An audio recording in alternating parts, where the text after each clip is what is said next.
hello, hello, hello. Hi, everyone. Welcome back.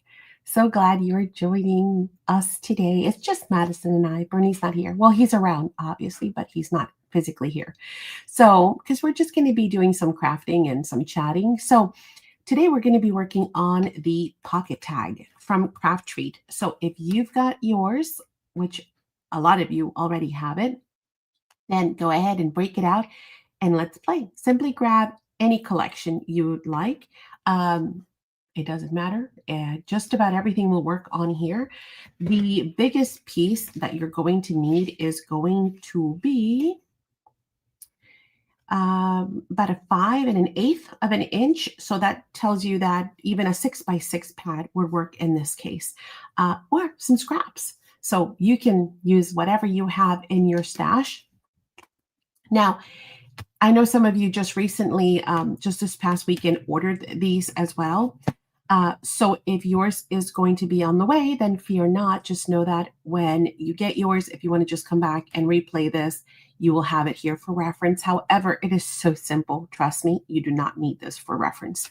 I actually put one together the other night during VIP night that we were hanging out. Super fun and easy to do. So the pack comes with 2. Now, I think we might be out of these right now, out of stock. However, there are more on the way already. So I've already ordered them.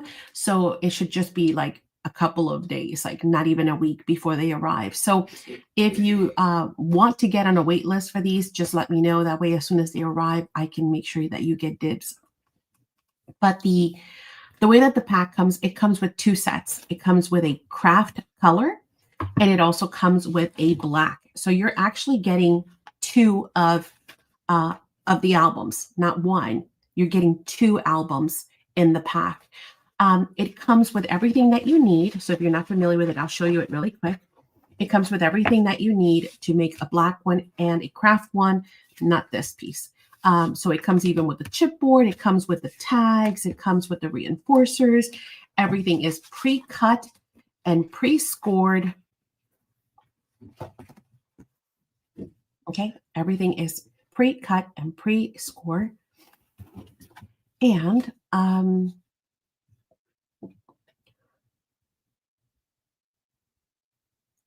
just reading comments. Okay, I'm not sure what we're discussing. Oh, Christmas collections. Yes, that's what I did with this one. So Steffi in chat was mentioning how she wants to use a Christmas collection. Super fun. And remember, you're getting 2, so it's going to be very, very easy. Hi, Phil.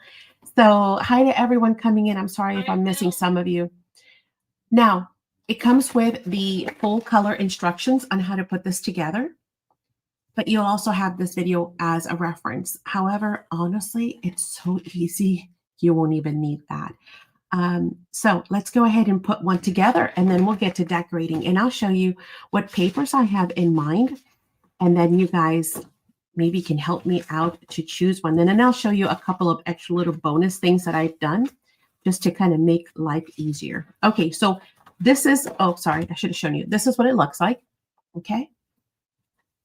Super cute. Now, this one was super simple. I didn't do any bells and whistles. I didn't do any like major embellishments. This is just part of the Stamperia Nutcracker collection. Hey, Miss Penny. And all I did was I added some dimensional foam here to this one, just so it kind of stands out a little bit more on the front cover, but very simple. And on the inside, I just decorated using all those really pretty papers from the Nutcracker. So now it is ready for either photos or more flips or journaling spots, whatever it is that I decide to do. And of course, it's such a fun, easy project. If you use a collection, you'll have plenty. And that's what I'm saying. Even scraps will work. And then I even matted the tags just for fun. So all of the tags also, and I didn't even put a dent in the collection. I used a 12 by 12 collection. Of course, you could also use the 8 by 8. Oh, here's a funny story. Guess what I found? I found the 8 by 8 Nutcracker from Stamperia. I was like, oh no, we sold you and we showed you the 12 by 12 collection, but then I found the 8 by 8. So that will be coming up. I haven't put it in the store yet, but it will be. So again, super fun and easy. You know what I did forget to grab? Some ribbon. Please add me to the wait list, please. Yeah, absolutely. I will do that. Actually, I'll start. How about if I start a sticky note? Let's see. This is called the tag. Let's call it this. And then I will add shortcake to that. Mm-hmm. Okay, you got it. So again, super easy and fun to make. All you're going to need is going to be everything that is provided for you. No, I only did one side of them, KK. I only did the front side because, again, not sure if I want to journal on the back. So maybe if I want to add a photo here or maybe a recipe card and then just take notes, this was my grandma's recipe, or this is, Christina Kilburn's potato recipe shared with me in the Facebook group 2025, whatever the case that I want to do there. I left it blank, but we most certainly can, add mats to it. And I'm going to show you a tip and trick for that coming up. Okay, so you're going to need, not my blonde hair, sorry. You're going to need your folio. You're going to need some ribbon if you want to add a closure. Do you have to add a closure? You do not. The one here in the front photo has a closure and this one does not. So you see, it'll look pretty no matter which way you go, with or without the ribbon. Actually, since I did the ribbon on this one, we can decide whether we want to do this one without the ribbon, and then that way you guys can compare. Again, it comes with everything. So the only thing that I added that was not provided was the ribbon. And then I decided to add eyelets to my tags. So that's another option there as well. You could also do just paper hole reinforcers. That would look super cute as well if you want something more decorative. Okay, so let's get started, right? Because this is super simple. Honestly, we could put this together without talking in less than an hour. But we're going to do a lot of talking, so it's going to take us a little longer than that. Okay, so this is your base. These are going to be the pockets. These, of course, are your tags, and these are your reinforcers, and then they even include the chipboard pre-cut pieces for your base. Hi, Stacy. Hello, hello. Welcome. Hi. Hello. All right, let me put this actually all off to the side for now because we're going to get cranking. Again, the instructions, pretty easy to follow. Big pictures. I mean, these are really nice big pictures. So what we're going to do is we're going to need a bone folder just to kind of crease those lines. So if you're crafting along, aloha, Donnie. Just go ahead and grab yours and follow along with me. We're going to, again, everything is pre-scored. See all the lines? So all you're doing is basically folding and burnishing. We don't have to measure. We don't have to do anything at all other than just have fun and decide how we want to decorate this and what purpose we're going to give it. These would be great for baby showers, graduation, weddings, engagements, Father's Day, Mother's Day. You could do them for kids, something with their favorite, maybe, I don't know, characters or Disney or whatever they're into. Or you could also do them for adults. So super easy. There we go. We've got all of this burnished. If you have any questions for me, by the way, thank you, Dawn, for reminding me. Make sure you pop them in chat, and you can pop them all in caps, and that really stands out so I don't miss it. We'll have to watch the replay. I got you. You're still at work? Absolutely. Anytime, it will be here. So as you will see, and you'll notice, these are pre-done for you. And they just fit beautifully right where they're supposed to. So we're going to go ahead and glue those down first. Now I'm going to use a liquid adhesive. You could use your double-sided tape as they had done here. That's even faster, right? But since I didn't know if folks were going to be crafting along with me, I'm going to use my my liquid glue. And I'm using my precision glue press, which is like the best tool of the year. And inside of here, I have our own Spectrum Art Creations glue. So it's perfect for this project. So we're going to just add some glue. Oh, of course I would be out of glue. I might have to stop and refill. We're just going to add some glue here.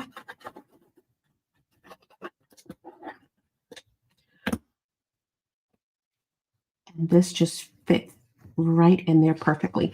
I kind of just do this just to kind of make sure I'm kind of centered, that I'm not going to be sticking it right where I'm going to have my folds. Penny says she loves her glue and her glue press. Yes, and our glue. Thank you so much, Miss Penny. It is a great combination, isn't it? Such an amazing tool. And of course, such an amazing glue. Now, our glue does quite a few things. If you're not familiar with it, it of course is excellent for adhering, as you see right now. It is excellent for decoupaging and collaging, and it also acts as a semi-matte medium. So if you have like really glossy, say, rub-ons or stickers, you can actually use it to matte those down. So it's a very multi-purpose adhesive, and definitely the price point is amazing compared to everything else that is out there. So I am very proud to say that I love our glue, and I'm glad you guys love it as well. Okay, so we've got basically, so easy, right? Our base done. Okay, so we're going to let that sit for a second. Well, that is drying. We're going to talk about these two because these kind of had me baffled at first. What they are is they're reinforcers. They're the reinforcers for your spine. In the instructions, they kind of just say glue them, but I wasn't sure at first. I thought that these should be glued almost like just, you know, where the peak is, and that they were going to be sitting in here, right? Like that. Let me bring it up and show you. They were going to be sitting in there like that, and that maybe these two were going to be like hinges for us to attach some of our pockets. So at first I was like kind of confused. And then I realized what they were. They're just reinforcers, guys. So all you're going to do is glue these down like so.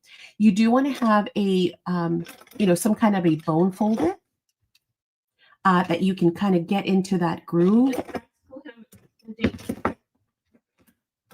The SACs glue have an expiration date for it. I love it so much. I'm about to buy in bulk. Good question. So Rhonda's asking if SACs glue has expiration. Not that I know of, Rhonda. We have never ran across it going bad or anything like that ever.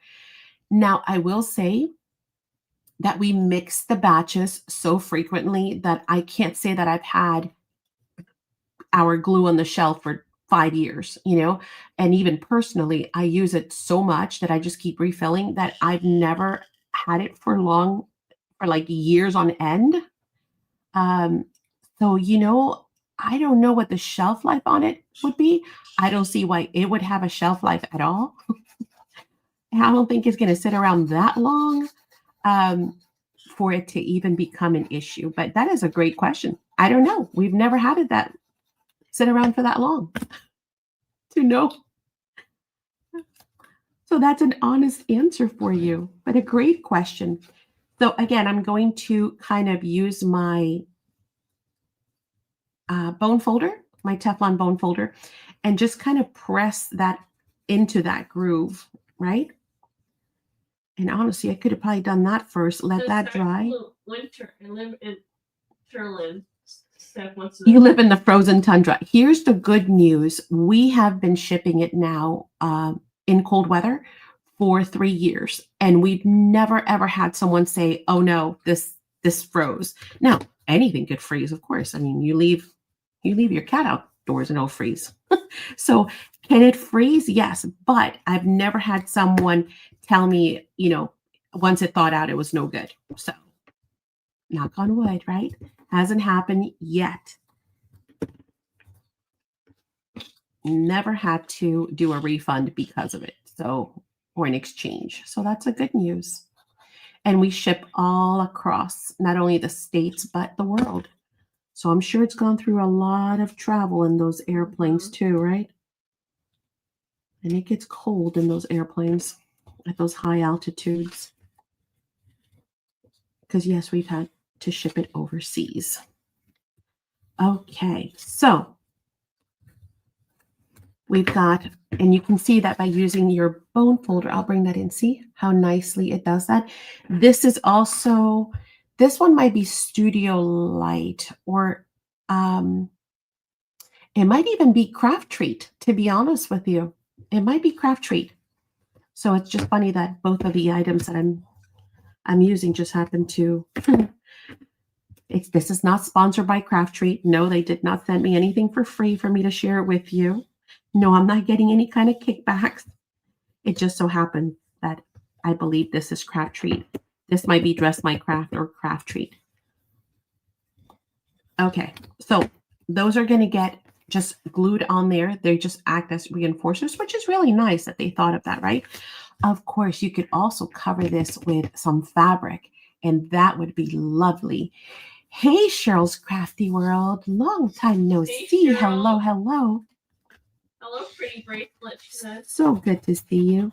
Oh, pretty bracelet. Thank you so much. Very sweet of you to notice and say something. And Mr. Bob. Hello, Mr. Bob.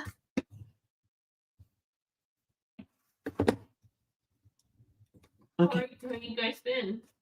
We're going to glue this other side.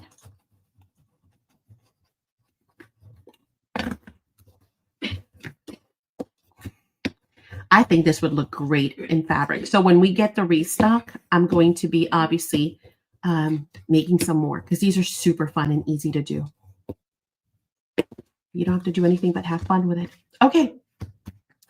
That pretty much is like the hardest part. I know that sounds crazy, right? But it is. And then we're just going to close these in one at a time. I'm not like adding a whole bunch of, I'm getting a whole bunch of stuff on here, aren't I? A whole bunch of glue, and I'll tell you why I'm not going crazy with the glue, because we're going to be adding mats over this. So it's going to glue it down anyway, right? So you don't need like a whole lot. That's why I think in their sample, they're using the double-sided tape. Oh, you know what? Let me do the two. I'm going to do, yeah. Last time when I did the first one, and again, these are the things that we learn as we work along. I discovered that if I did the top and bottom first and did the side after, it just gave me a cleaner edge. See, now we have a really nice corner there on both sides.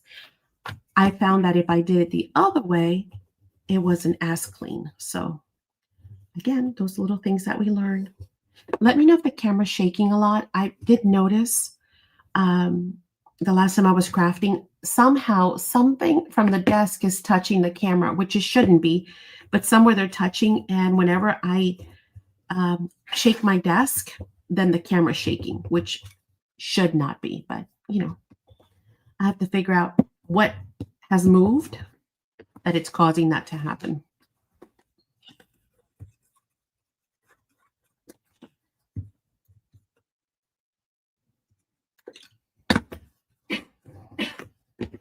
These, of course, do not matter, whichever way you want to glue them.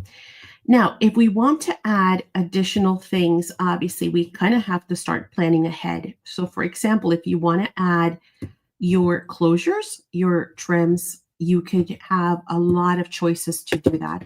You could use ribbon like I did on the first one, right? This one, in case you weren't here when I showed that one. So you could do your ribbons and kind of tuck them in and hide those from go. You could do a metal closure if you wanted to. You can do a flat closure. You can do a magnetic closure. And all of that just requires for you, it's not shaking noticeably. Okay, thank you, Phil. But is this shaking at all? Like at all? Because it shouldn't shake like one little tiny bit. I set it up so that it wouldn't do that. But somehow in the moving of things, something moved because I think I noticed it. And I lost my train of thought, what I was saying. Oh, we just need to plan a little bit ahead, right? So if we want to do a magnetic closure, we would start thinking now, what kind of flaps are we going to add to bring in a magnet? If you want to do a closure where you're maybe doing a ring, right? Or something that requires an eyelet, we got to start thinking about that ahead of time. So you can get as fancy as you want to get. You can keep it as plain as you want to keep it. I'm kind of doing the beginner album with this, but you can go nuts. You can add all kinds of bells and whistles and interactive features and, et cetera, et cetera. So, oops, see, I forgot. Top and bottom first to get a really clean corner or corners, plural.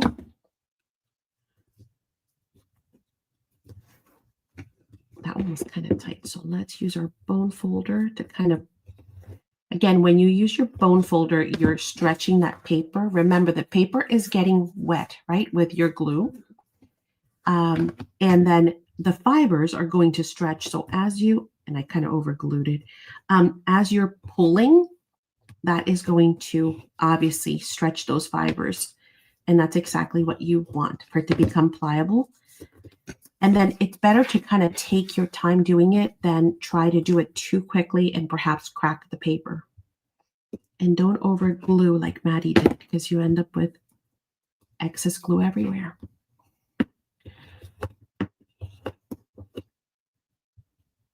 I haven't seen any shaking at all. Okay, good. Thank you. Keep me posted.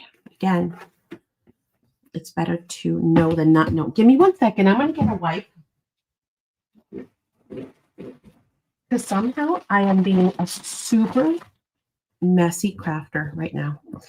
Now, does it really matter? Like down here, it doesn't matter to me, right? Because we're not going to see that. But these edges here, I want nice and clean. So I'm just using a little wipe and just kind of making sure that, those areas look clean. Again, the glue is going to dry clear anyway, but if you're kind of OCD, which I tend to be, then, and nobody would probably ever see that in a million years, but I know it's there and it's going to bug me. So we're going to wipe it. Okay. So that was the base and even the reinforcer. Oh yeah, we did the reinforcer. So we're like done with the whole thing. All we need to do now is decide what paper we're going to use and cut those out. So I have two choices because I was undecided. What's new, right? Love this one. This just arrived. It's, I think, the latest one. It's called Backgrounds, Volume 3. Have you guys seen this one? Want to check it out with me? I haven't opened it, by the way. But all I did was look at these papers and went, ooh. And then I flipped it over and went, ah. So I think it's lovely. Let's take a look at it together. This is from Elizabeth Craft Designs. And it is currently in stock. Pretty. Yeah, Madison was like, that's so pretty. She's like, we should keep two. I'm like, I think one is sufficient. Now, it doesn't mean we won't come back for a second one. So let's take a look. We got all of these super cool sentiments. And then, oh, she's so cool. Look at that hat. Awesome photos. Oh, look how pretty. They're gorgeous. Oh, look at those chubby cheeks. Oh my goodness. All right. So I haven't seen it. Yes, please. you haven't seen Like, this one? Yeah. show us. I saw it, of course, when I bought it, but not like, holding it up close. So graph paper, some like, what's it called? The Mhm. writing paper, some ledgers. Here we have graph paper, but it's all grungified. Yes, that's a word. Again, some cool Hi, Dion. line paper. Hey, Dion. Some awesome receipts and all kinds of fun stuff. Oh, this is pretty. Oh my goodness, this is pretty just like it is. Like, oh, I almost want to save this Can and you just add this, please? one of these. Sure, you got it. If anybody needs to know pricing on anything, by the way, just holler at me. Elizabeth Craft Designs. It was called what? Backgrounds Volume 3. Volume 3 for Miss Shortcake. I will do that. You know what I'm thinking? You could just literally add this into signatures. I mean, it's perfect on both sides. Okay, that's really beautiful. I think we got one more and then it starts to repeat. Look at that. Isn't that cool? Yum. And then it repeats for a second time. Yes. Okay, and then we have that freebie page on the back, just like we had in the front, where you've got even more photographs. I love her. And she's steampunk. Yes, she says that's beautiful. Oh, that is so cool. Yes, so pretty. Oh, so pretty. Okay, so that's choice number 1. Then I've got this one because I love this pad. I've done other videos with this one. I love, love, love this pad. This is the Graphic 45. Life is Abundant. And I love it because it's a darker pad. And I thought that would go so good with the dark paper. It just kind of blend in there, right? Yeah, for a book, right? So pretty. So this one is got like the moths. You get 2 of each. Yeah, we might have to use this one. That's going to blend so well. You've got those. The mushrooms. Need I say more? Need I go past mushrooms? You know me and mushrooms, right? We've got the feathers and the nests. Right. I think we're going to use this one, guys. Again, when the other one arrives, I can always make other ones too, so they're easy enough. But we've got to get started, right?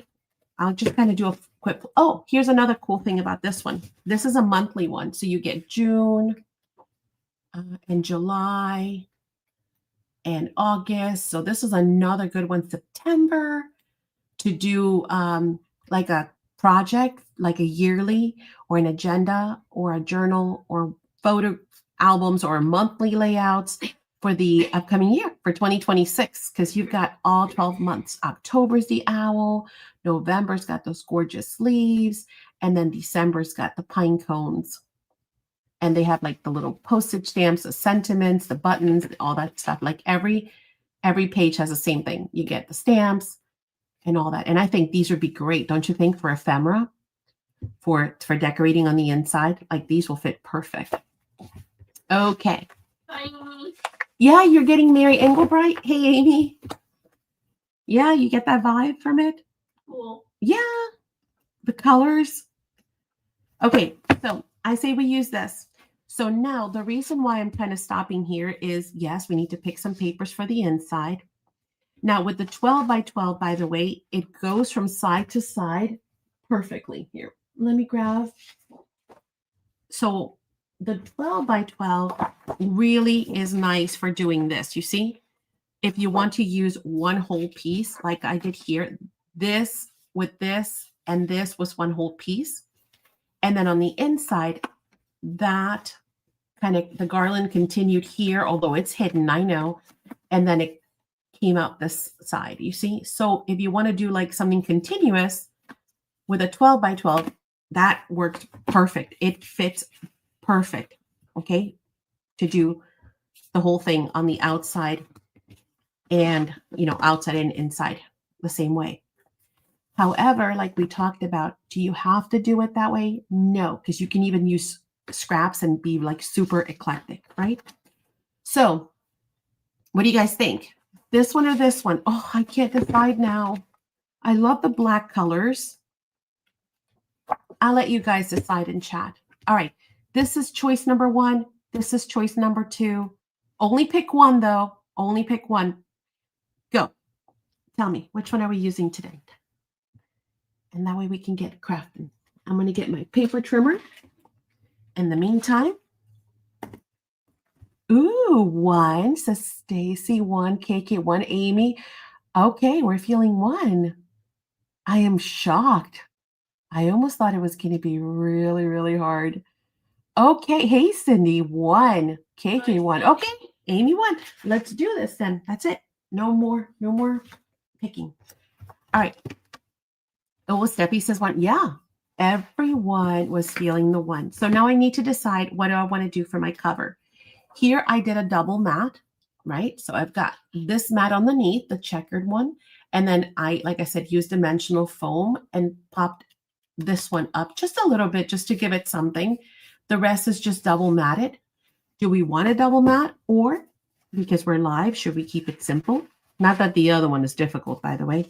You're simply cutting, the other piece slightly smaller. But we do have to decide, what do we want for the front? Do we want this like green one?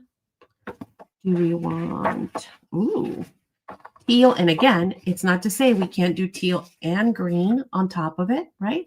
With the black, that looks so pretty. See, this is like the hardest part always is making the decisions. I find that to be the hardest. Because it's so pretty. I want it all. Oh, that's pretty too. It's got mushrooms and dragonflies. Ooh, golden yellow color. That's pretty too. And we can even use some of those pieces to decorate the front. And do some layering. Green. Oh, what do you guys think about that? That's really pretty. What do you think? Oh, look at this one. Oh, you know where I use this? I've actually used this pad more than I thought. You want to see a project with this pad too? Hang on.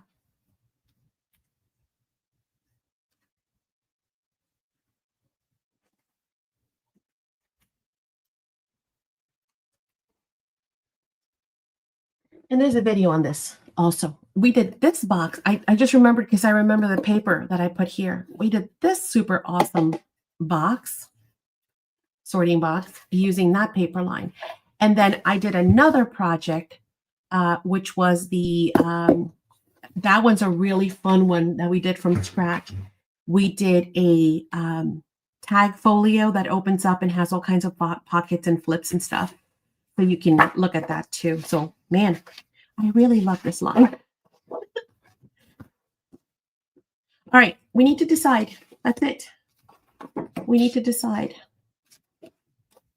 Double mat, single mat. Let's double mat it. And I'm going to make a mess of this because now I'm looking for something specific. I should have kept the months together. But I'm thinking, I think that would be pretty cool. What do you think? Or we can go more muted. We can do, I love that. I'm in love with that paper. We're still going to cover some of it. Anyway, these two, you like yellow and black together. Which one was the yellow? This one? Like that golden one? We could do that on the inside, actually. Oh, that might be pretty. Yeah. Okay, so I'm going to keep these for my front. Now, because these are about, we could probably get away with, yeah, we'll have enough when we cut, we'll have enough to get the whole thing out of just one sheet. Does that make sense? So I'm going to keep these two to the side for our front cover. So I'm going to place them here. For the inside, since Phil said he likes the gold and the black together, we can use that for the inside. I think that'll look pretty. We can also double mat it. This time we can use the mauve. That looks really pretty. Let's do that. And the yellow. So these two will be our inside. Now that I know that, I know that I got to work on, all of the mats on the inside. But I have so much paper that I am not worried as to what we're going to do where. We'll just mix and match and have fun. How's that? Okay. Let's cut. We're going to do it in stages. I pretty much like to cut all my paper at once because I don't like, bringing the guillotine back and forth or the paper trimmer. But since we're doing this step by step, so it's nice and easy for everyone, we're going to do this together first. So for this front here, and by the way, the measurements are here, and I actually wrote them myself as well. So I have them, but I'm going to verify them. I did 3.5 for the height, and then I did 4 7/8 for my width. So that's what I'm going to do again for my pattern paper. We're going to grab the two that we said were going to be for the front cover, and we're going to cut at our 3.5 height first. Now, my paper doesn't have orientation right now because it's just pattern. It doesn't matter if I cut it this way or this way. Actually, if you like the stripes to go this way more, cut it that way. If you like the stripes to go this way, cut it that way. So 3.5. Right? We'll always check it. Beautiful. Perfect. And then the 4 7/8. 4 7/8.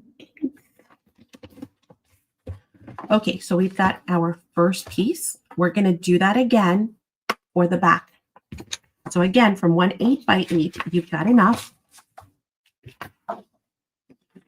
We're doing 3.5 again. If somebody is crafting along and they need for me to slow down, let me know and I will do that, okay? 4 7/8. All right, so now we've got our two. Again, you can be super eclectic and just mix and match. You don't have to be matchy, right? Now we've got the height already. So what we need is the spine. And for the spine, I didn't write it down. For the spine, we know it's 3.5 tall. There's no doubt there. And then we're going to do like, how about if we do 1 7/8? Let's try that. 1 7/8. So almost 2 inches because it is a 2-inch spine. And let's see how much room we have. Yeah, that's perfect. So it's going to look like that.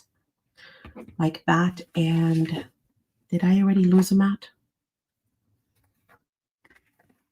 Who took the mat? Oh, it's right here. All right, so I've got my 3 outer mats. Now, if we want to double mat, we're going to bring those measurements in just a tad, right? So save those for little belly bands and pockets on the inside if you want later. In the meantime, we're going to bring that gorgeous owl paper. And what we're going to do with this one, since we did 3.5 before, let's go ahead and, well, it depends how much of a border you want showing. Do you want a very, like a 1/16 of an inch showing? So you do 3 3/8. If you want a little bit more of a border showing, do 3 1/4, which is what I'm going to do. I'm going to take off 1/4 of an inch from our earlier measurement. So 3¼ it is for me. And now when I put this over this, I can see that I'm going to see that much teal, which I think is gorgeous, or blue. Now, since we took 1/4 inch from that side, we're going to have to take 1/4 inch from the other side. So we were at 4 7/8. So we're going to do 4 5/8. I hope my measurements made sense, right? Yes. And now we've got this. Okay. And again, once you're doing this on your own, you're just going to super fly through this, right? Cute paper reminds me of the 70s. Yeah, the colors. It's just so pretty. It's so, so pretty. Okay, so 3 1/4. Hopefully, I should have wrote that down somewhere. Well, I have the video to rewatch. Although I should write it. Hang on. If I want to double mat, because we're going to do the inside and I don't want to remeasure. So the smaller mat, it's going to be 3 1/4. So let's do that first. 3 1/4. Yeah. Hello. Surprise. That's right. And then we had done 4 5/8 by 4 5/8. And this was our height and this was our width. So now we know 4 5/8. Okay, and now we have 2 of those. Now we need to do our spine. Yes? So our spine, oh boy, I'm going to lose my head if it's not attached tonight. Let's see, we had done 7/8. So we're going to do 1. This is the spine. Okay, we're going to do 1 5/8. And then we're going to take off, we're going to do the 3 1/4. Okay. See? Easy peasy. And once you do the first one, guys, you basically just kind of keep your measurements. Like I started to do here, I just made it really easy and I wrote notes for myself so you could do the same thing. Oh, we need to do 1 5/8. Let's do that first. And then I'm going to trim the height to 3 1/4. 3 1/4. Oh, it was already trimmed because it was a leftover. So that'll go there. Look how cute that is. Okay, we have our mat for the outside. Now we need to do the exact same thing for the inside. Again, I'm also kind of making it extra, right? Because I am doing double mat. You do not need to do double mats. You could just do a single mat and call it a day, right? So we're going to do the same thing now for the outside. So we're going to do 3 1/2.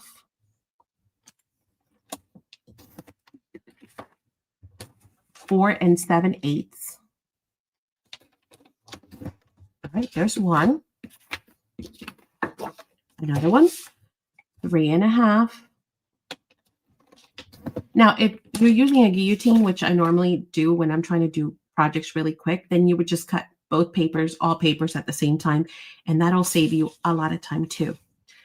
4 7/8.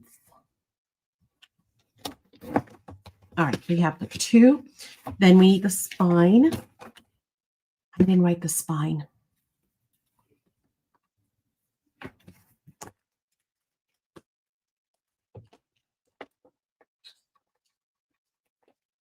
The spine is, make sure, 1 7/8 by the same 3 1/2. That we know.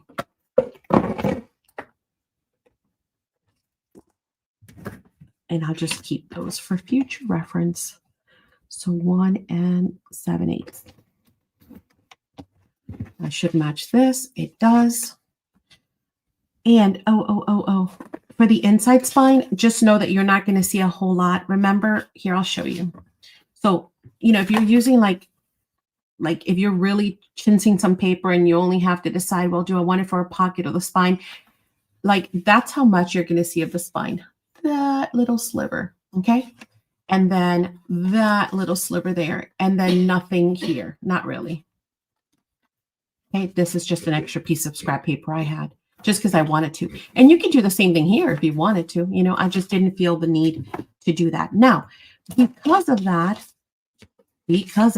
I am not even going to worry, God bless you, about using a second mat here. It's senseless. So this will be like this,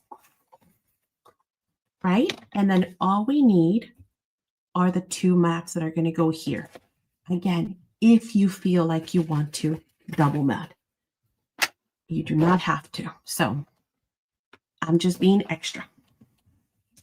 Okay, now 3 1/4 was our height for these pieces by 4 5/8.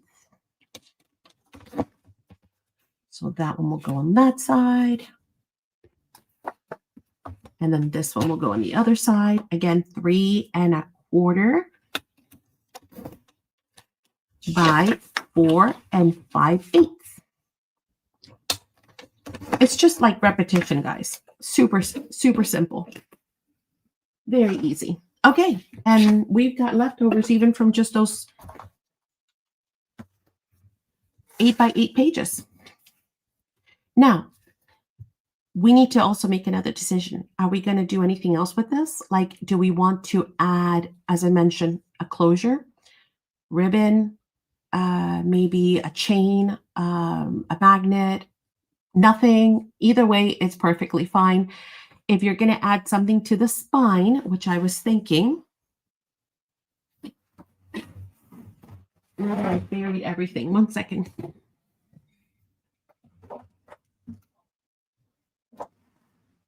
Distress. The what? Yes, distress. Inking, yeah, of course. You can ink away. But what I was thinking was adding something to the spine that we can hang up some dangles. So, and maybe you have something that is more of a brad where you have prongs and you want to hide those prongs underneath of this, right? So that's what I mean by kind of make your choices now if you want something from the spine. In this case, I was thinking this.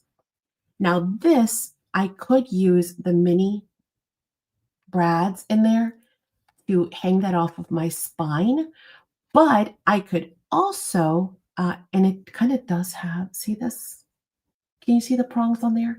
I could use those prongs, but I was also thinking I could just use my extra forte and just glue that on there, and that will never come off. So in this case, this can be an afterthought. I can even come back to this one and hang that on there if I wanted to, right? So this is kind of the stage where you have to think, do I want to add something? And if I do want to add it, do I need to add it now?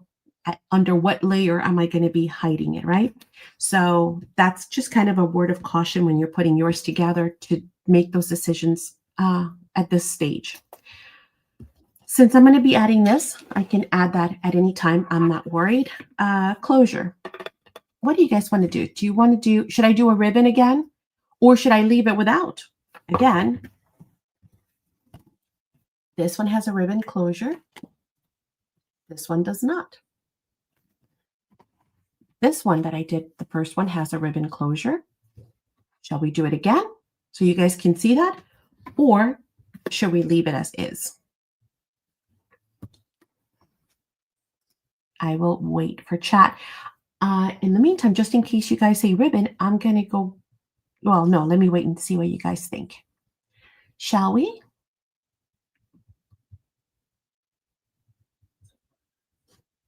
Stacy says leave it as is.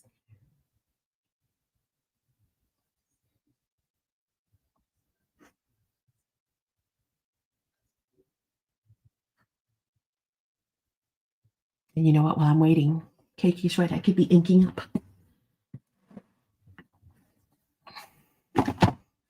Again, another optional step. Do you need to ink? If you want to. If you want to. You don't have to. In this case, I honestly don't even feel that it needs it. You know what? Honestly, this doesn't need it. I think you should have a closure. If I had used, yeah, I'm not even going to ink. If I had used the other paper, the Elizabeth Craft, I would have inked. But this has got black already, and I don't even feel it needs to ink. See, some papers just say no. And this one's one. You like the metal thingy? Yeah. Some sort of closure, I would say magnet and flap. That's going to be a little bit longer of a process, but I can explain it. So that's not a problem. So if you want to do a flap magnetic closure, which is what Phil is referring to, let me see if I have any big enough scrap. Well, kind of something like this.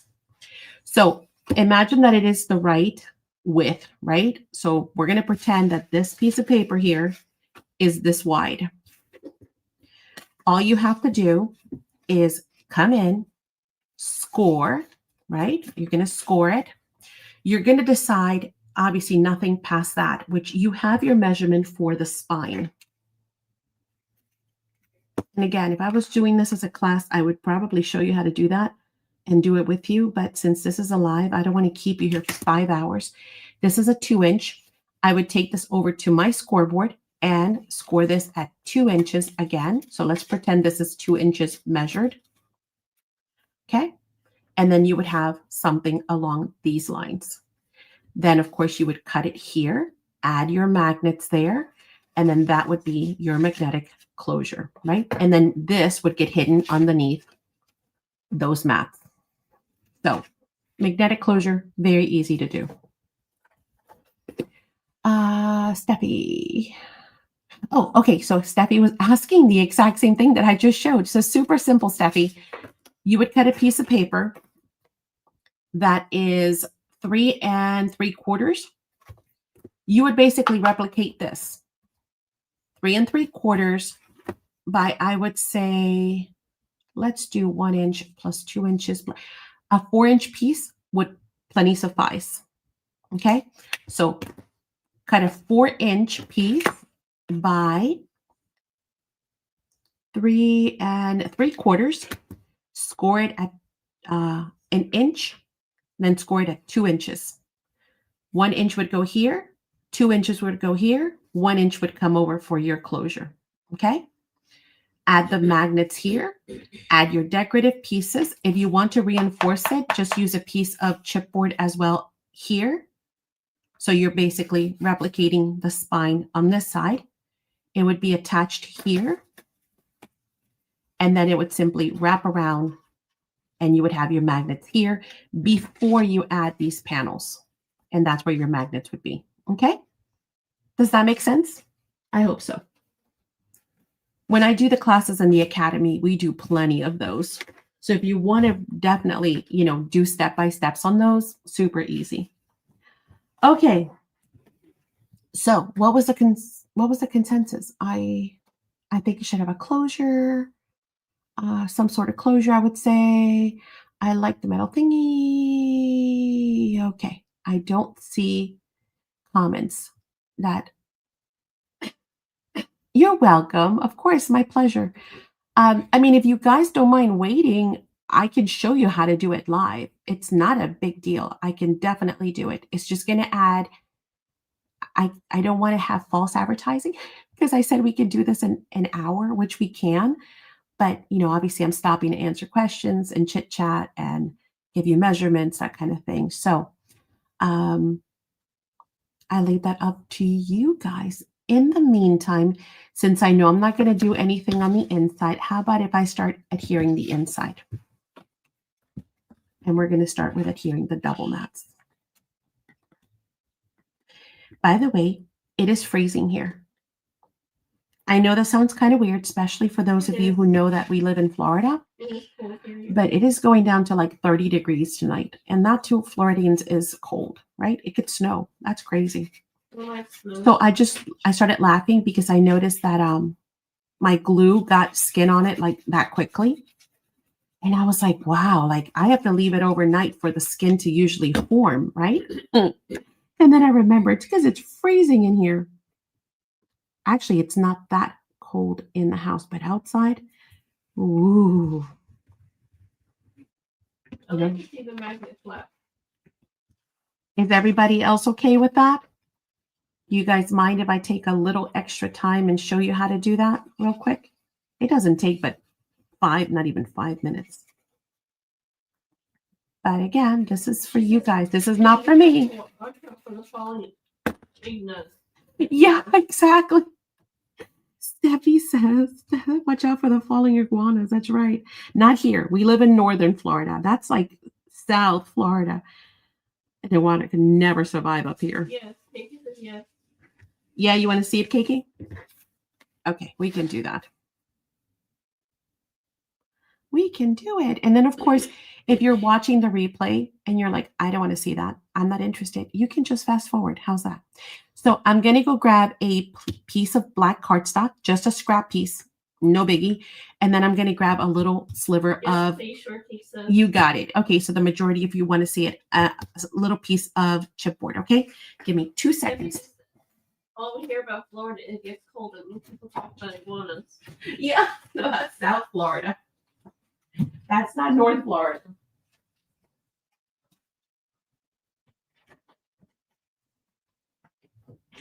I wish it would snow so we can go swimming.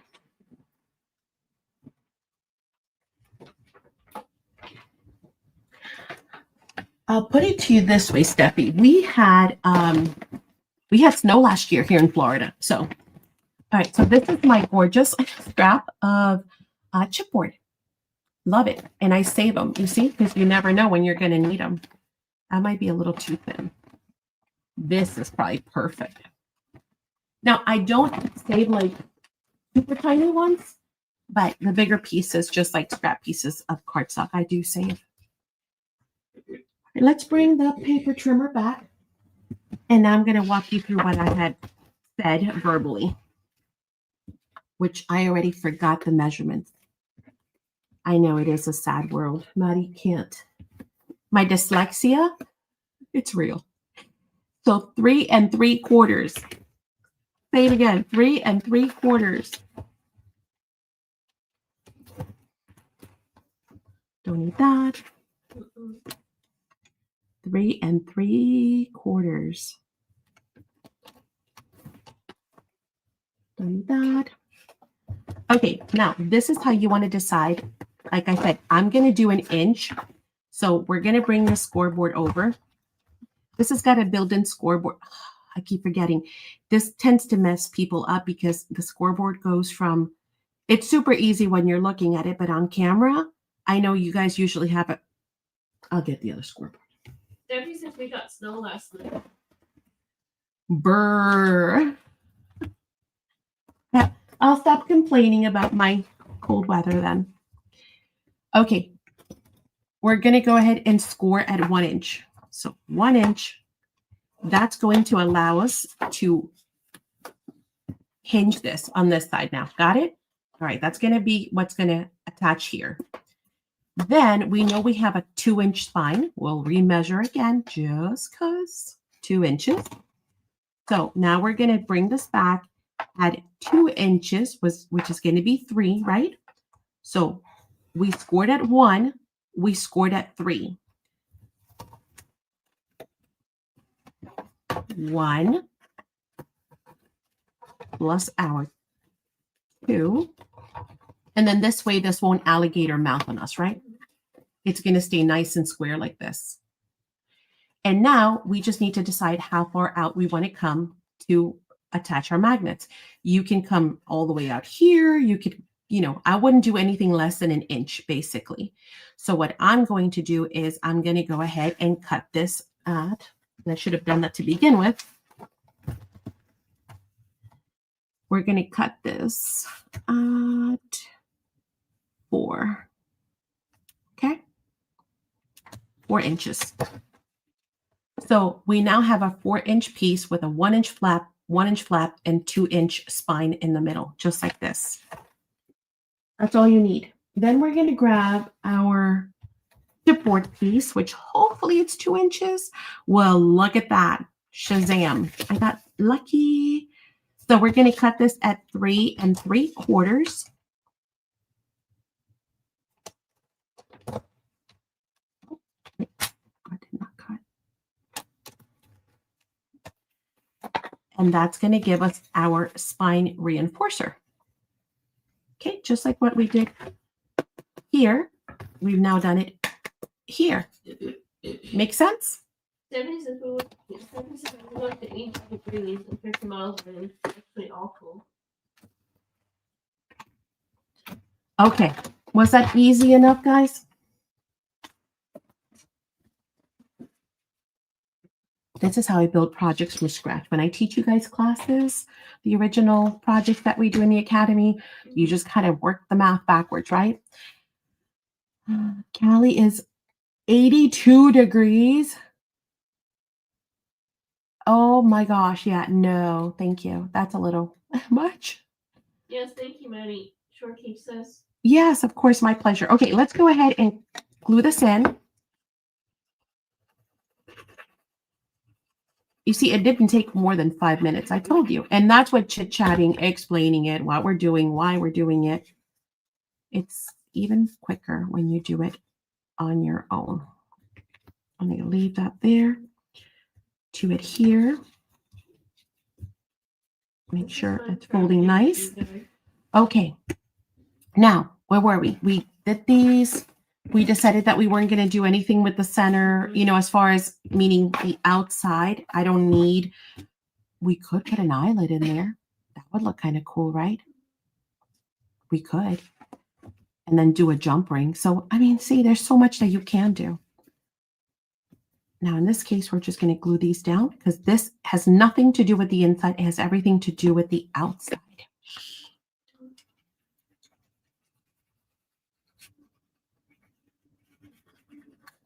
Wow, you guys should hear the wind outside.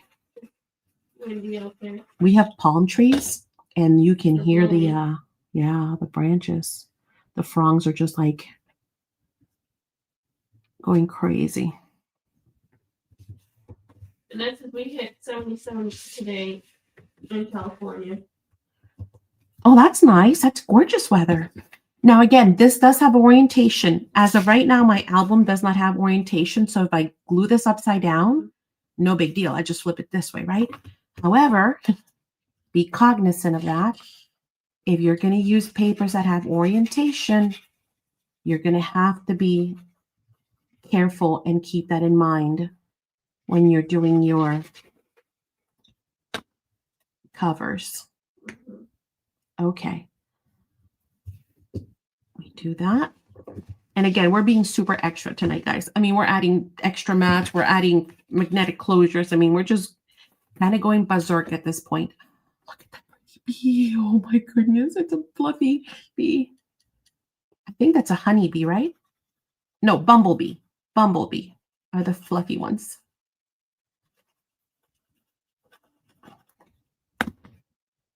Okay, and then this, again, we do not need an extra mat because that would just be overkill. No one's going to see this except for like barely, you know, a little area there. Okay, now orientation is going to matter. So let's be careful. Oh, let's glue our flap. Let's get our magnets. Again, I wasn't ready, so bear with me. What magnets do I want? Teeny? No, we'll do these. We're going to use the Nuvo, the tonic magnets. These come with their own little adhesive as well to kind of help you put them in place. Since we're going to be covering these, it doesn't matter, you know, what kind of, we're not going to need like extra forte or anything. Okay, this is going to be my flap. You do not want to get too close to the edge either, because we're going to have to use a paper mat, right, to cover that magnet and to strengthen it. And then it's 31 degrees in Michigan. Is it really? With the, oh, this one, thank you. It's paparazzi. So I love using the paparazzi, and I tell you guys that jewelry. And then once it starts to look ugly, then all I do is I pull the pieces that I want from it. You know, the bling, like these. This is elastic. See, so each of those pieces is going to be an ornament. Look. So I have like 20 ornaments out of one bracelet, and then in this one I'll have that big old piece there when I'm done with it. You like it? I know. There's no shame to my game. Hey, I keep it real, right? It's not anything fancy or expensive, my friends. Now we're going to glue the back flap in.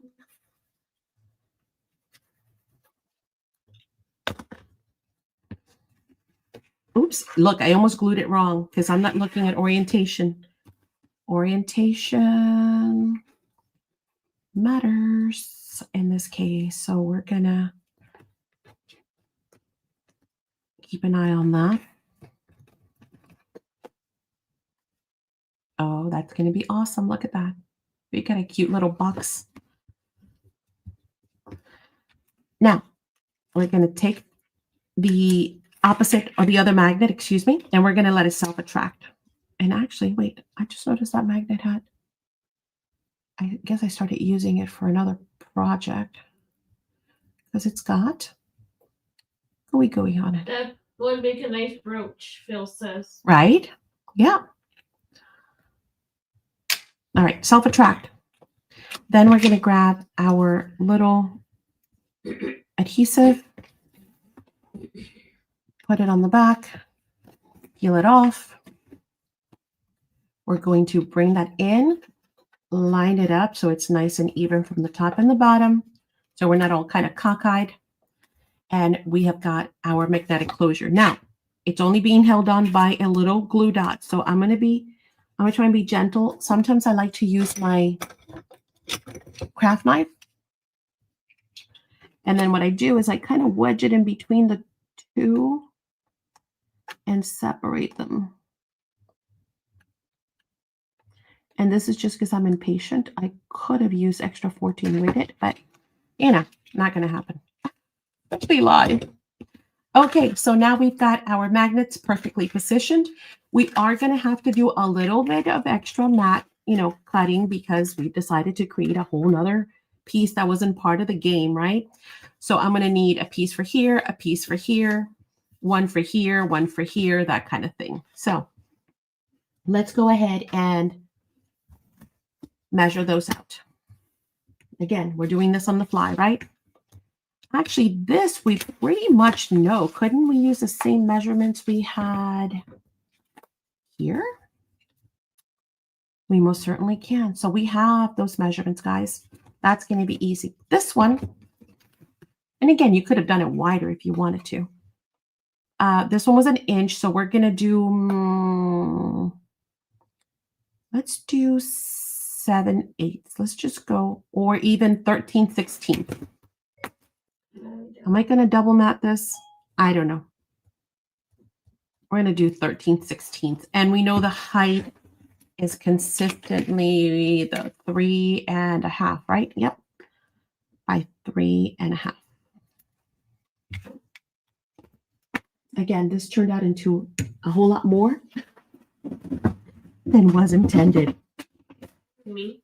Sorry, honey. I dropped my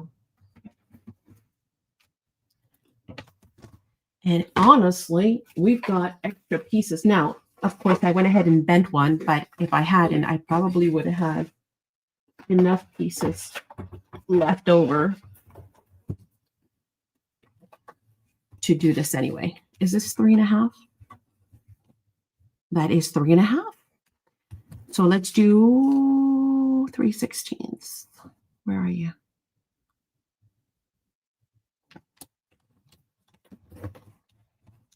That will cover that magnet right there and reinforce that piece as well.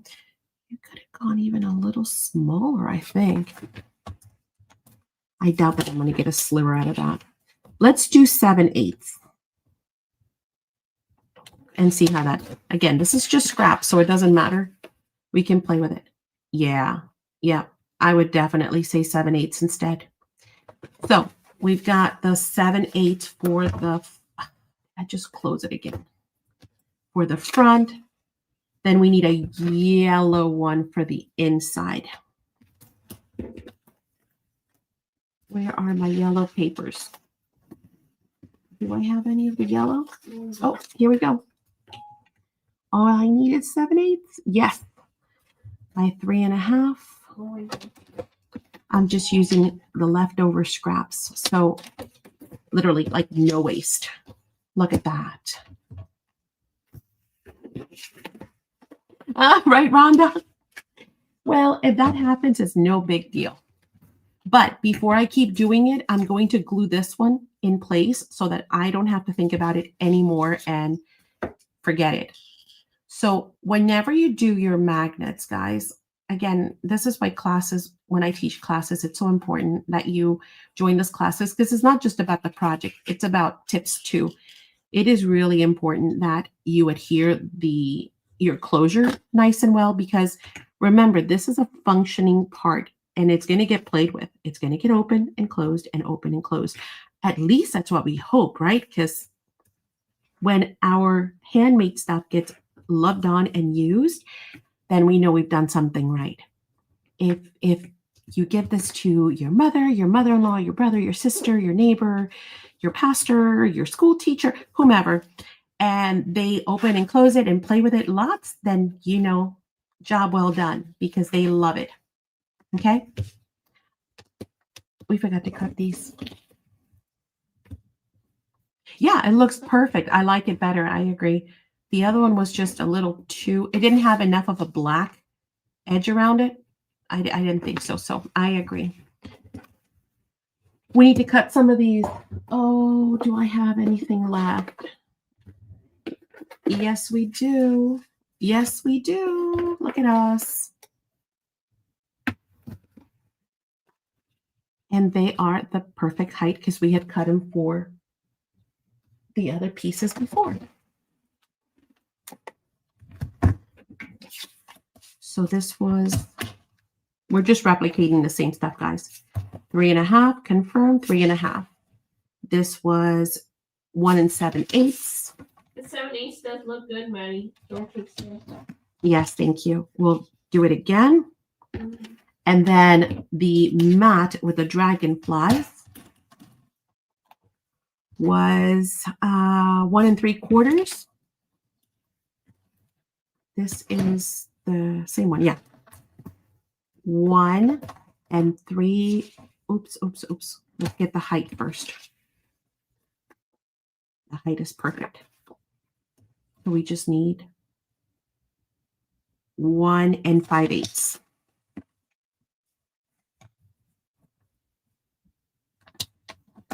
Okay, and there is our second mat. So now the inside is fully done, even with all of our extra layers, magnetic features, all the fun stuff. Let's finish the inside and put that to rest.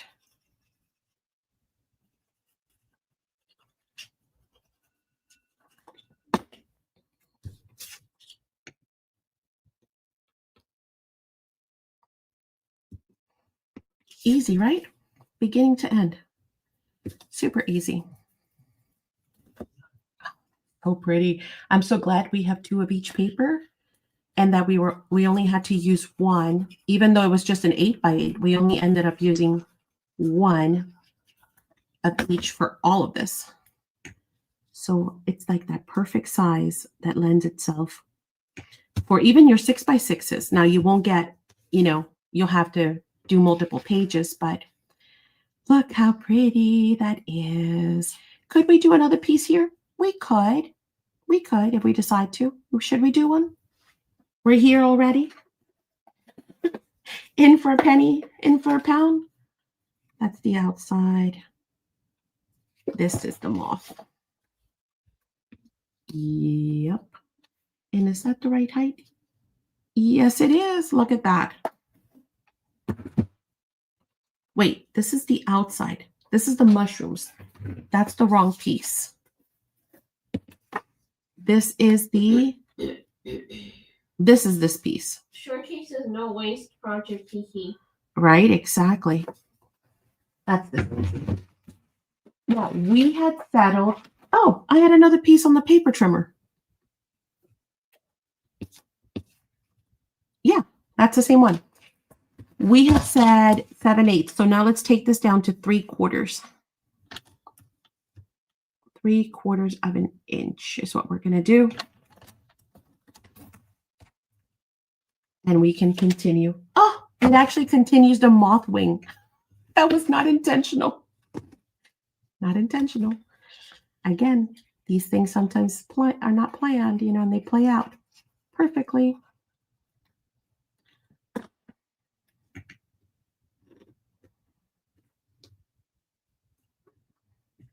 And these magnets are really nice and strong, so I'm not too worried in case you're wondering, oh no, you're adding like multiple layers. Is that going to close? Yes, it is. Now, if you're using some cheap old magnets from, I don't know, Walmart or Dollar Tree, I don't even know who sells magnets, but if you're using cheap ones, just keep that in mind, right? In this case, no worries. It's going to close nice and beautifully. Okay, ready? Inside done. Now we're going to flip it over and we're going to do the outside. What, Jenny? Hello, by the way. Hi, beautiful. You found your glue. You found your glue. I know she's going to tell me she found her glue. Say it. Say it, Jenny. We're all ready. Say it. In case you guys don't know, Miss Jenny M in chat has lost her glue and has been looking for it forever. And we've been, she did find it. And we've been giving her help saying, did you check here? I want to know where it was. Because people have suggested the bathroom, under couches, in her purse. I even suggested kitchen cupboards. I mean, we were going crazy trying to figure out where could she have put her glue. So now we want to know, where did you find your glue? And I know we've all been there, with glue, with card keys, with glasses. Sometimes they're at the top of your head and you're still looking for them. Right, there's one of our pieces. Bye, Phil. Phil's leaving. It's time to get on. Bye, Phil. Can't believe it was under my bed. Under the bed, it had rolled. Huh. See? I knew you were going to find it, and you did. And in the process, I'm sure you found a lot more you probably didn't want to find. You're like, oh, God, a dust bunny. Oh, no. Well, there's that pen I was looking for. She says I got 1 or 2 bottles missing. Oh, my goodness. Well, the other one will show up when you least expect it. Yep, she says. That's too funny. Now, in this first one, I use dimensional foam to pop this top layer up. Try to see if I can lift a corner. Can you see that dimensional foam? So I use dimensional foam just to kind of pop that top layer a little bit, which is really nice. This one, I think I'm going to leave without that because I want to, add some embellishments. So I don't think it needs it. Let's just adhere it directly on. But again, guys, the sky is the limit. You have so many options with these albums. You could keep going and make it as intricate as you want, or you can do one with just a few papers and under an hour, probably, without all the talking. I feel confident that if I time myself and just went to work, I could do this in an hour. Okay, this piece we cut for that purpose, right? No. Is this? Yeah, that piece goes there. All right, so we're good. We haven't glued anything just in case we're upside down. I'm just kind of lining them up right now. We need this piece. That's not the measurements for that. These were the measurements for that. So we need a 1 7/8 by, how many times have I measured these now, guys? You'd think I would have written them down from go. right? And then the smaller mat, we do know, we have that written down. That was, no, that was the other one. Oh yeah, here's the spine. The smaller one is 1 3/4 by, well, it's going to be 3 1/4. Yep. Because we're going down in quarter increments. Again, you could choose to have a bigger border if you want. What do we have left? That's not it. Oh, it's the paper that I bent, wasn't it? Yeah. Oh, well. Oh, this is one of them. Is that the die that does the album? Is that the die that does the album? What die? This? That we're working with tonight?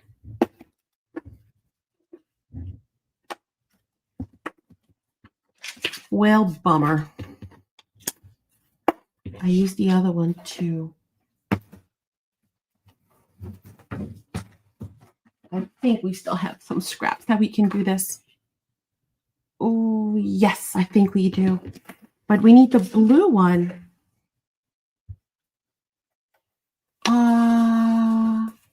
There's no die. It was a kit. Yeah, you're talking about the album base?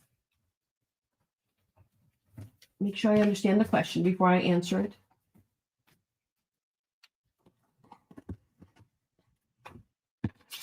I don't have enough of the blue. That should have worked out like the other side. What did I do? I must be missing a piece somewhere. Oh, well, we can always use another one. This is not the biggest problem. I'm sure I will find it later and say, there it was. But for now, we're just going to go. So this, if you're talking about the base short cake, this is what we're using. The pocket tag.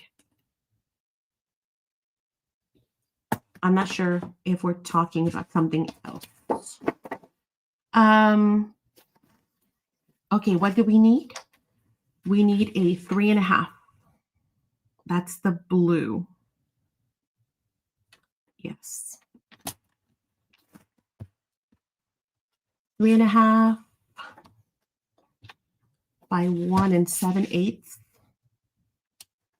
This is a 2-inch spine. Okay. Then on top of that, we're going to need, hopefully this is 3 1/4. Be 3 1/4, 3 1/4. Yes. By 1 3/4. Oh, but this side's got an owl. Let's do it this way. I want to keep that owl. 3 1/4. Wait, what? 1 3/4, Maddie. Keep the owl. That goes there. And then we just need a little mat for that. And that's going to be the 1 7/8.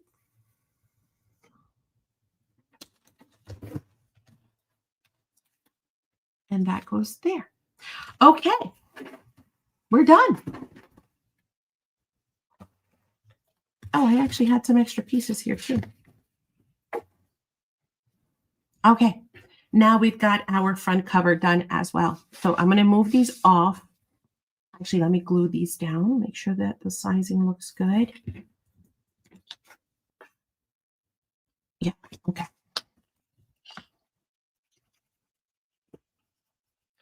We'll glue these and be done with having our match ready. There's no die with the kit, Jenny says. And then, uh-oh, this one we miscut. This one was supposed to be skinnier than that. I think I cut them both the exact same width. Oh, I have a piece left over. Look at that. Yes, my evil laugh. Ha. That actually worked out. But the moth is upside down again. Keep track of orientation. Well, it doesn't matter here now because even if I glued it this way, the bottom mat, I could just flip over, right? The whole thing. But just always Always keep that in the back of your mind. In the back of your mind, keep saying it, because if not, you're going to glue something upside down. Now, what happens if you do glue something upside down, guys? Do you throw it away? Let's give you multiple choices. Do you cry? Do you throw something against a wall? Hey, Lori, what do we do if we miscut something? If I, or not miscut, misglue. So let's say I glued all of my panels, and they all look great. I've got my little owls and my moth. And then I grab this one and I glue it this way. Where are you? Right here, the spine. It is so simple. I simply recut just this top mat, this little scrap piece of paper, glue it on top. Nobody will know there's an extra mat underneath of there, guys, other than you. And it actually just reinforces everything. So, paper crafting, like mixed media, so forgiving, right? Okay, are we ready to rock and roll? Let's make sure that we are facing in the right direction. If we want, we can even put it together this way so we're not worried about it. Hey, Ori. Hi. Hello, hello. Hola. Hello. There's something else over top of it. Exactly. Ding, ding, ding, ding. Jenny gets the gold star. That's it. You don't cry. You don't scream. You don't get upset. You go, oh, oops. You grab another piece of paper and you glue it right over it. End of your problem. And sometimes when you do like layering like that, or you have to, oh golly, why did I do that? Or you have to think outside the box and do something impromptu. It's some of your best work. It's some of my best projects. I'm like, oh, that looks so much cooler now, because I had to think of something else that I had to fix or do. So I had to add this and, add this chain over here and then add some blah over there. And before you know it, you just have this really cool piece that is better than what you thought it was going to be. And you've learned something new, right? Sorry, I have to wipe some of this glue off because guess what? Maddie moved it and I moved it again. Oh, well. Now, Spectrum Art Creations glue is somewhat forgiving, meaning it will allow you to move it for a little bit. But then when it's done, it's done. So, ta-da! I told you that magnet was going to work gorgeously, even with 4 mats on top of them. Okay, so we know we're heading in the right direction. We have the right orientation. We can just continue this way. Now, is anybody crafting? Whether you're crafting on this or anything else, maybe you're just fussy cutting or throwing some paint on some backgrounds, or are we just all hanging out? And if you are crafting, tell us what you're working on. Maybe some Christmas cards, some Thanksgiving dinner placemats or place settings, seating cards. I used to do those. Here. I used to do seating cards when we used to have the whole family over. Nope. I don't do those anymore. Up in bed under the covers. Oh no, Jenny really is freezing. Now you can see how we're just going to hide that hinge. Oh, I got a little fuzzy up here. There we go. We're going to hide that hinge that we created, so nobody will be the wiser. Baby blanket.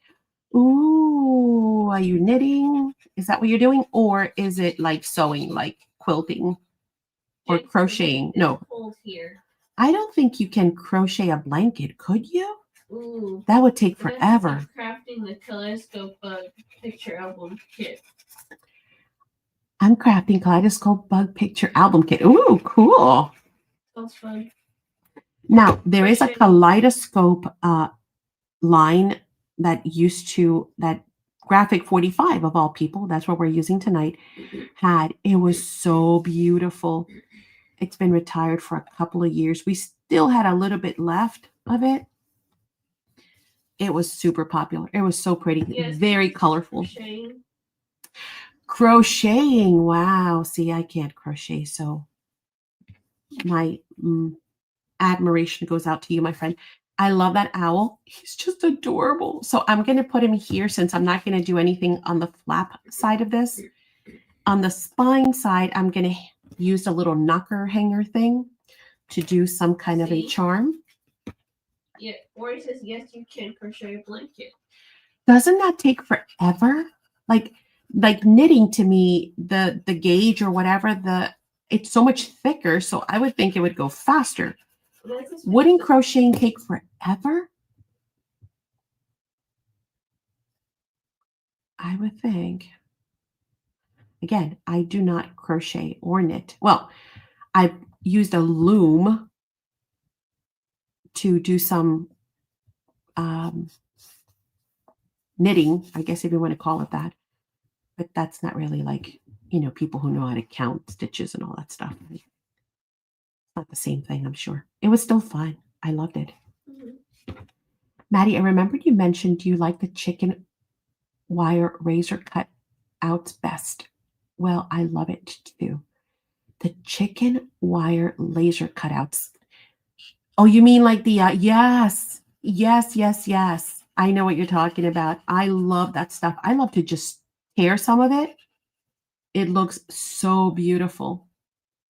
I love whether it's a laser cut or dies that cut that shape. It's awesome for just adding randomly to pieces. Any piece, definitely will look amazing with a little bit of that. All right, we've got our outside done. We can open it up. Oh, wait. Be patient, Maddie. Did you really, Karen? Hey, Karen. Hi. Wow. Hello. Oh, that is so special.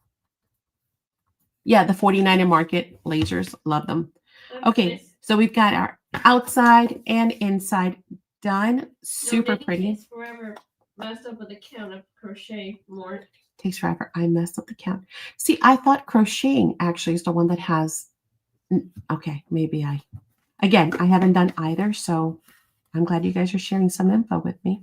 We can always learn something new every day. You like the chicken wire laser cut. Yeah, I read that already, baby. Thank you. Okay, so outside and in done. That was easy.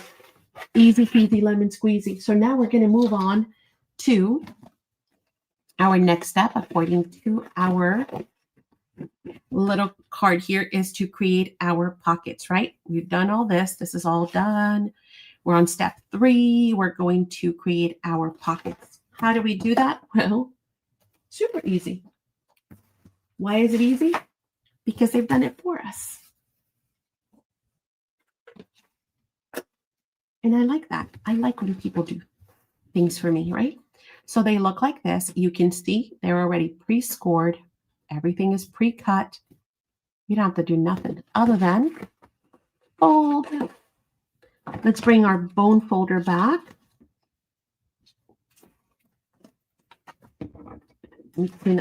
Oh my goodness.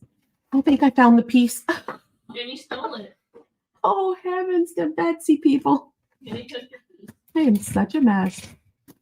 I found the piece after the fact. Bring your bone folder back. I do like to kind of see before I commit. I kind of, again, these are machine made, so they're not going to be, always perfect. So I kind of line up my holes before I pinch down and then commit. I'll do the same thing on this side. That one's really even. So I'm okay with that one. So now I can kind of go across the whole thing and fold that. Then you've got this piece here at the top that's going to come down. This little one as well. And then this other one, and that's going to close to create your pockets. It's also pre-scored here in the center to give you your gusset. There are 3 sizes. So let's kind of first score all of this. How's that? Let's score everything. Oh,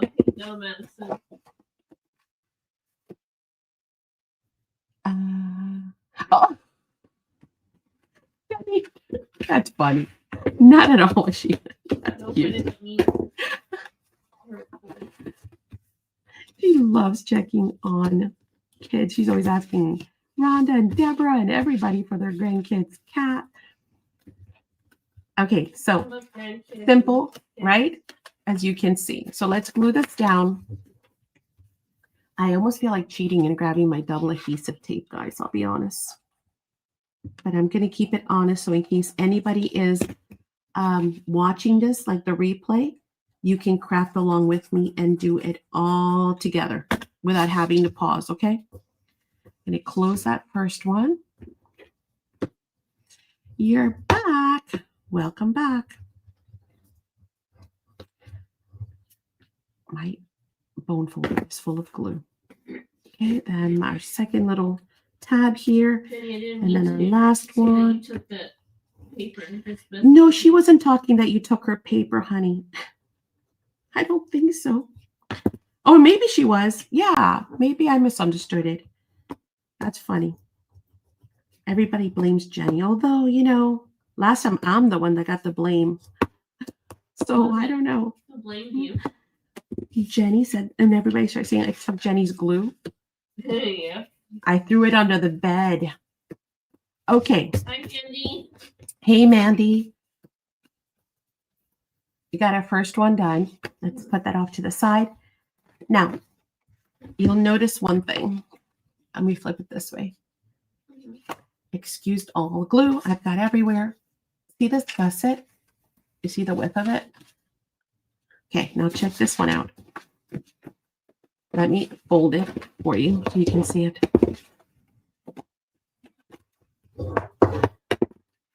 Okay, they're going to go up in increments. See? And then, because they're going to nestle inside of each other. And when we start putting it together, it'll come automatically, guys. I feel like you have to really think about it. You can see how they get thinner and thinner. Okay, so there's a large, medium, small. Same thing, we're just going to fold all of this. I kind of line it up. That one's kind of perfect. Burnish it down. These, I don't worry about it until I glue them down. Not really, because, again, paper can stretch. So I'm not too worried about it.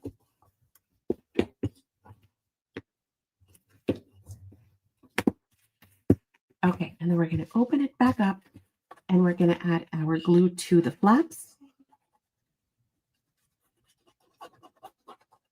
Flap, flap, flap. Oh, I should tell you something else because I changed it up on you in case you're following the instructions. Or also, Craftreat has a video on their channel, and they do this slightly different. Golly, why do I keep over gluing? One second. I'm just kind of going crazy on the glue tonight. Theirs is a little different, and I should warn you about that because if you watch their video and you're doing this, or if you, I think, follow their instructions and watch my video, you might get sort of confused. And I'm going to tell you why I changed it up. And these are just the things that we learn in life. The more we craft, the more we learn, right? So theirs, I want to make sure those corners are well adhered. Okay, they did theirs. Hey, Teresa. They did theirs like this.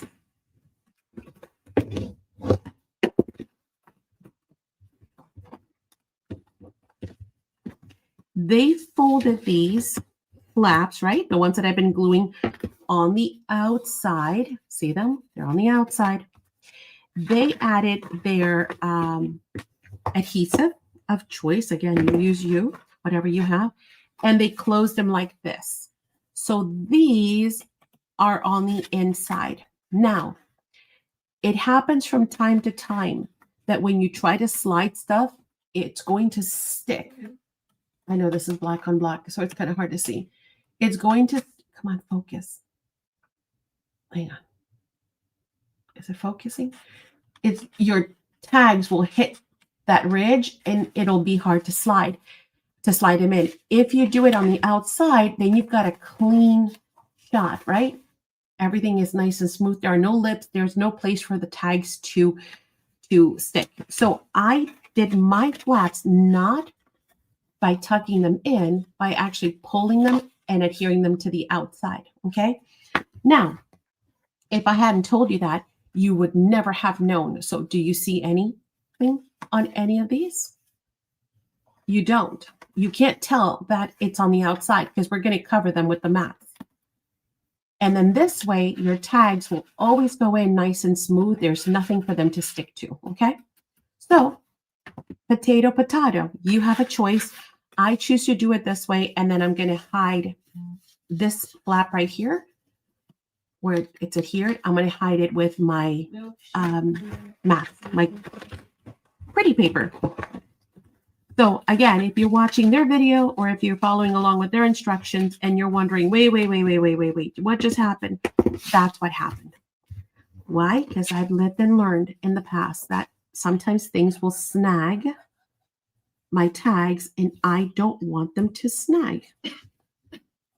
So to avoid that problem, I do it that way. I've been over gluing all night. Why? Heavy-handed tonight. Don't know.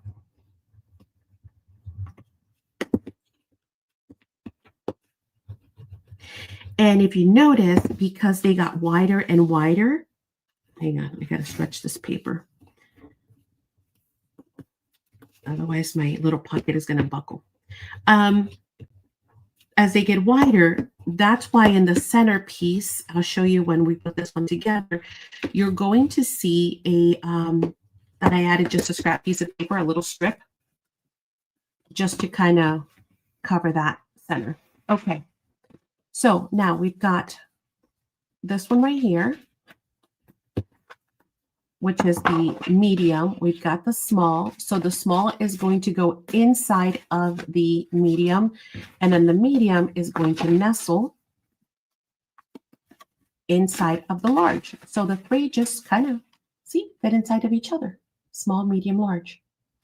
But before we do that, I'm going to do all of my decorating, like at least my mats, just like I did here, because it's so much easier to do all this when you can play with it this way versus trying to finagle once it's in here. It wouldn't be super hard. Why fight it, right? Again, I'm all about what's easiest. Now, for the, oh, look at me. I had done the measurements for the covers and the spine. What was I thinking? I don't know.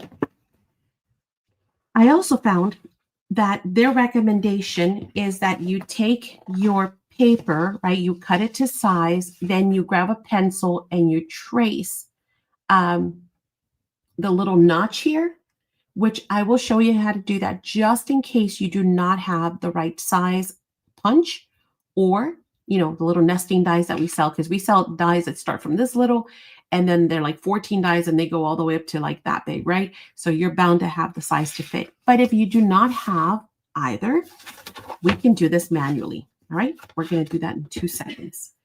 Let's first figure out the size of our papers. So this is 3 5/8. So we can do 3, yeah, we could do 3 1/2, 3 3/8. How much border do we want to show? 3 1/4, we would have a really nice border all the way around. I used 3 1/2. So I think we'll stick with that. What do you guys think? Again, it's a matter of preference. I write it nice and big. Hopefully you guys can see it. So 3 1/2 is going to be our height. Okay. And then our width, we can do 4 3/4.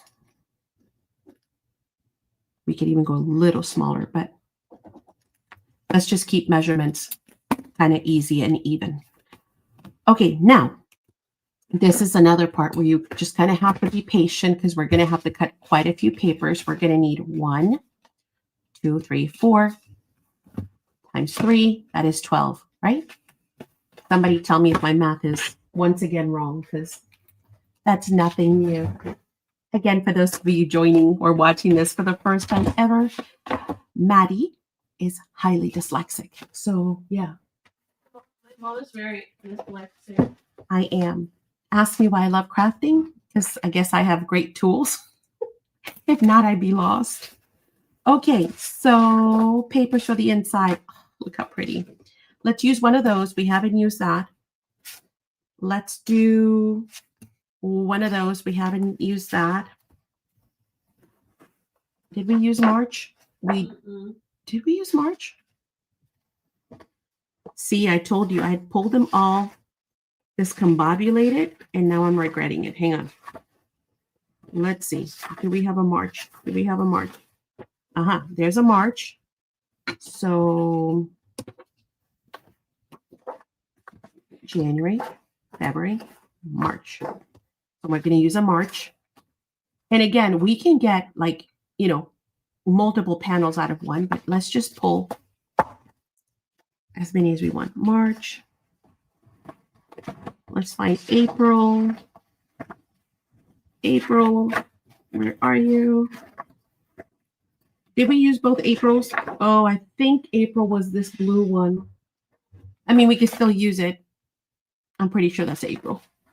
But you know what? Let's just skip it. Let's find May.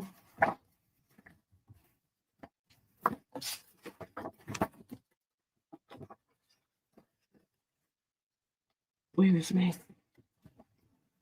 May. And we already used ones. Oh, yeah, that's that. May.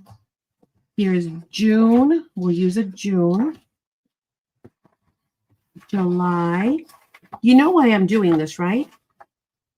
Because I want to try and keep at least one of each.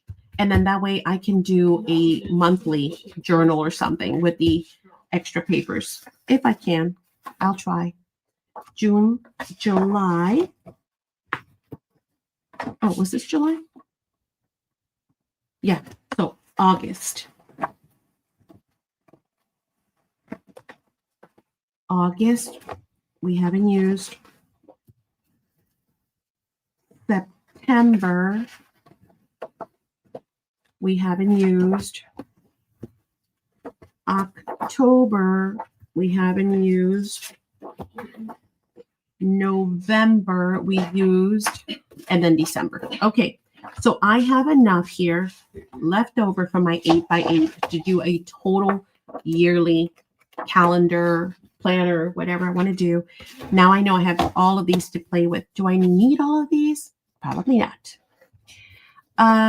This one, let's see, I don't know. That's a great question.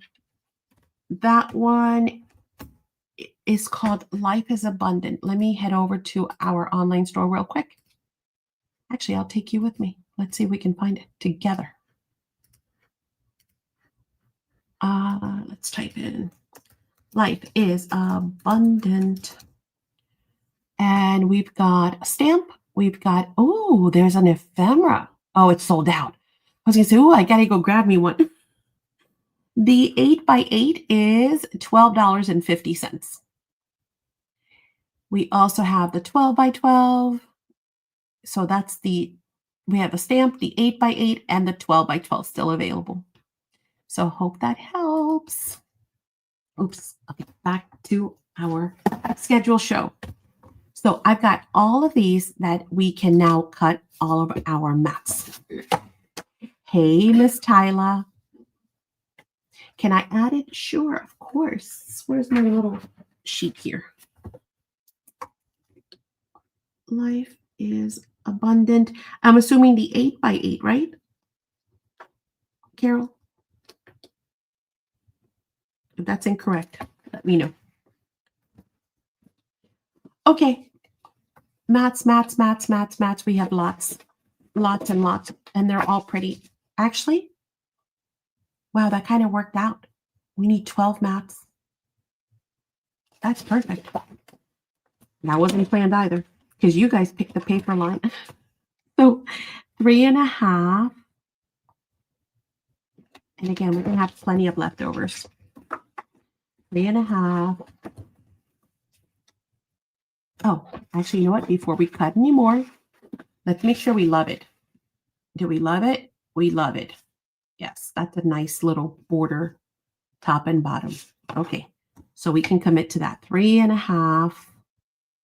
Again, just go crazy, cutting as many mats as you want, 3.5. And if you do not, again, you might have scraps. This might be a partially used collection. Go for it. Use your scraps. 3.5. 3.5. Now I can get, all I have to do is use 6 sheets because I can get 2, right?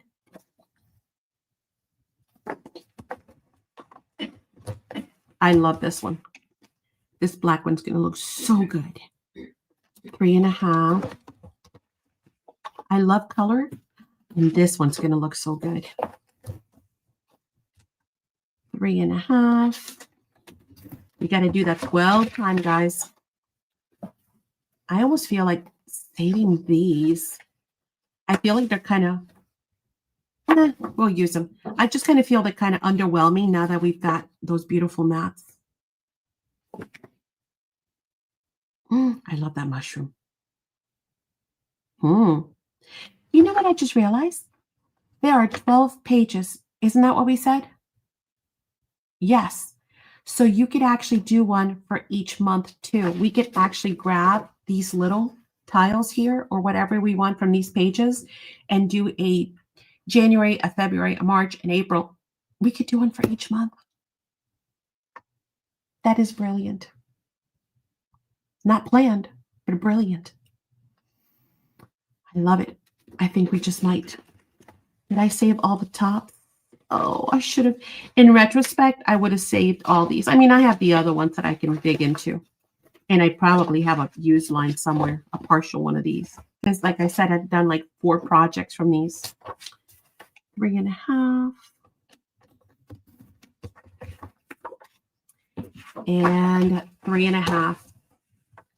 That is fun. We can do a page for each day of the year.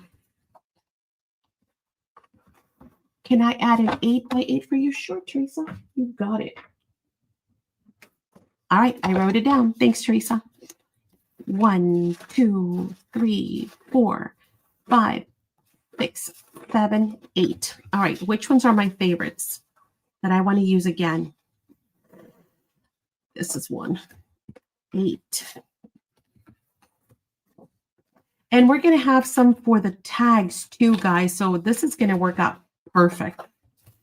If you want to mat your tags, you might not want to. Was that 9? God. 3, 4, 5, 5, 6, 7, 8, 9.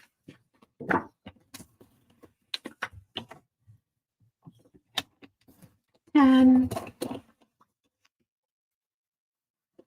I love this one. Oh, I like that one too. Okay. 10, 11, and 12. Okay, so we've got our 12 mats. Let's put these off to the side. These are all extras that we're going to use for the tags on the inside. Yes?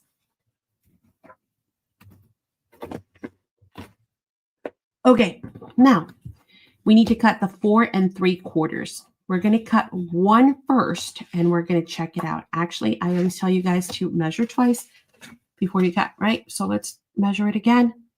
4 3/4 looks pretty perfect to me. But we'll still cut just one and not go nuts and measure it. And that looks really nice. Yep, that looks really nice. I like it. Okay, so now we're going to cut all of these at 4 3/4. I want to make something like a planner, so I haven't touched it yet. That's a good idea, Jenny. It's really lovely. But you know what? It works for this, Jenny, because you have 12 pages. So you can literally add, your whatever feeling for that month, if you're keeping track of your health records, your weight, or maybe a picture for each month. That would be super fun. 4 3/4. It would be a way to also add something in the pocket too, because remember you have the tag. So you can journal a little bit about it and then add a photo. Super fun. 4 3/4. And it doesn't have to be like overwhelming. Sometimes like when you're trying to do a daily or whatever, that's kind of, you start off with good intentions and then you kind of wane as the year goes by. And by the end of the year, you're like, oops. But something like this, where it's a little smaller, might be a really great way to go. 4 3/4. I should probably do this and keep track of my health for next year, right? 4 3/4. Call it your healthy, 2026 tracker. 4 3/4. I know I keep saying them out loud, guys, because if not, I will miscut. 4 3/4. Not because I'm a broken record. Hey, Bevy, how are ya? Hi. So good to see you. 4 3/4. 4 3/4 again. And one more. 4 3/4. See, it wasn't that bad. Again, if I was doing this by myself, I'd take this over to the craft table, the cutting table. I would put, 4 of these pages and just slice, with the guillotine and be done in 5 seconds. We've got all these pretties for pockets, all kinds of beautiful elements on the other side. Oh, look at that, moths, beautiful journaling cards that we can cut out later to decorate. Okay, we're almost done. We're on the home stretch now. So I wrote down, somewhere, punch, a 3/4 inch punch. Let me go grab that so I can show you both ways of doing this, okay? 3/4.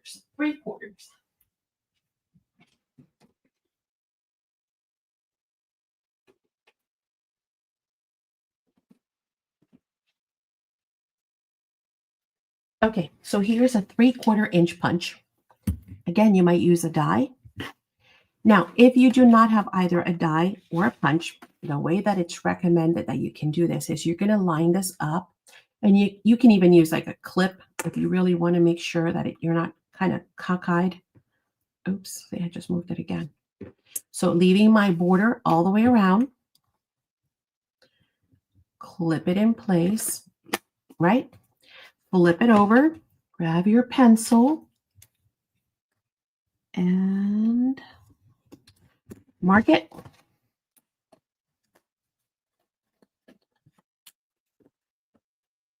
And then cut, right? By hand. You can also grab your punch. And again, this is a 3/4 inch. Is that what I said?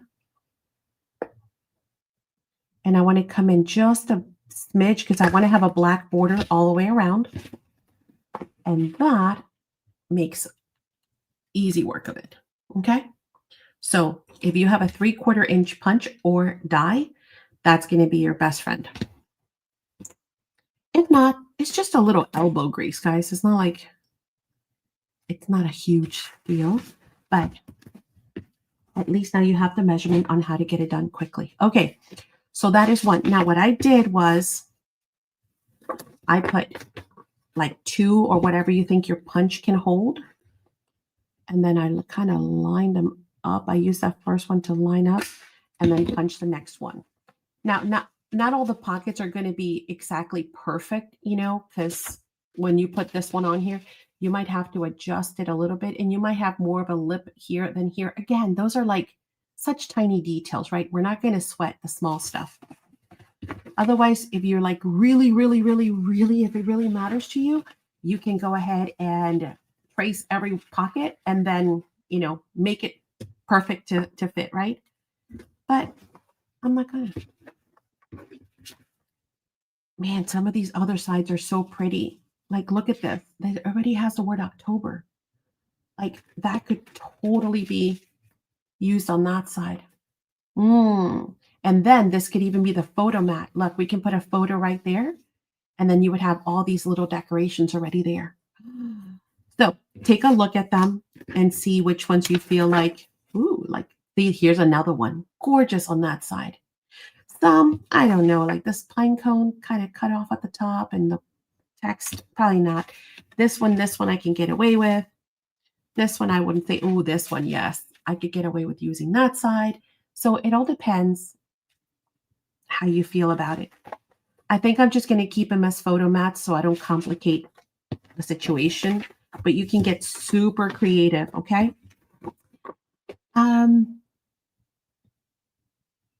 Ooh, that's a good idea. Yes, Jenny, you got the studio light one. That was an amazing deal, guys. If you missed our first pre-Black Friday sale of 2025 this past Saturday, you missed out on some amazing, jaw-dropping deals.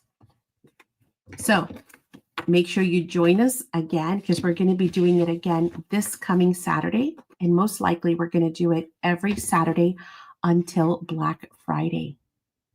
And when I tell you that the prices are insane, I mean it. I sound like Crazy Eddie. How many people in chat know what Crazy Eddie is? Thank God I stopped. You know what I'm doing? I'm cutting them all this way. Some of them have to go this way, guys. So stop talking, Maddie. Stop talking. I forgot to tell you that what I do first is I line them up. So I kind of use paper clips. Let me grab some paper clips.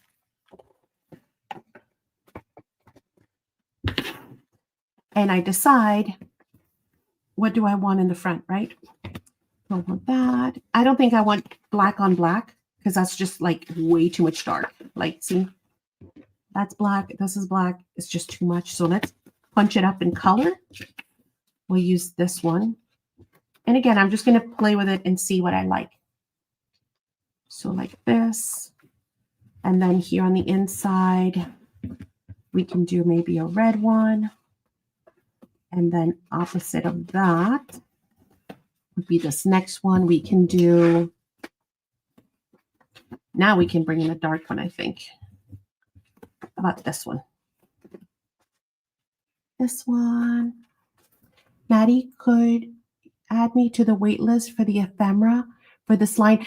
No, Shortcake, and you know why? It's discontinued. This line is discontinued. It's no longer, you know what? I'm going to make a note because I want them, but I am like 90% sure it's discontinued. Let's find out. How about that? I'll let you know. Because I want some ephemera for Shortcake and Maddie. That would be awesome. Okay. So here.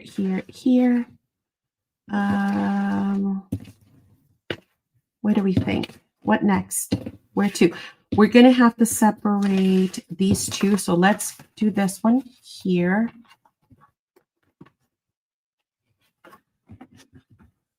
And then how about blue? We haven't used, or red. No, we have red on that side. Let's use blue. Oh, that worked out. This one was blue that I punched already. Blue. And let's go here and bring in a red. We're going to need, did I cut too many mats? Did I miscount? Oh. People, you're supposed to stop me when I start doing crazy stuff. That's your job, remember? You guys are like, Maddie, I don't know what you're doing. How can I stop you?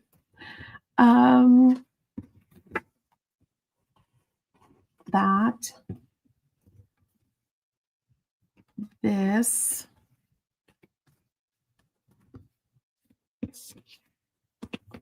how about this? Mixed in with that. Again, I'm just playing with the layout.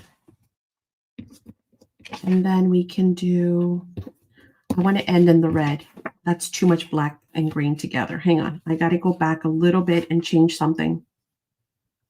Maybe this green, red, black, black, blue, black, red. I might have to, hang on. I'm not liking it. Maybe I should start with the red. No, I can't. Red, red, blue.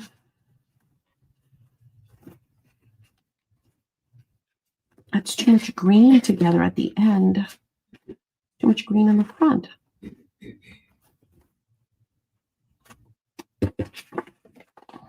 Okay. Can't do that either. I'm going to have to cut another mat. I don't like the flow of it, guys. I'm sorry. Green, red, black. You know what? I think I need more blue. Yeah, I'm missing a blue. I'm going to have to cut another mat that is blue. Hold 1 second. I just don't like the flow of it. I don't like it. I don't like it. We need a 3.5 by 4 3/4. Ooh, I almost cut wrong. 4 3/4, Maddie. Okay. I just don't think we have enough color.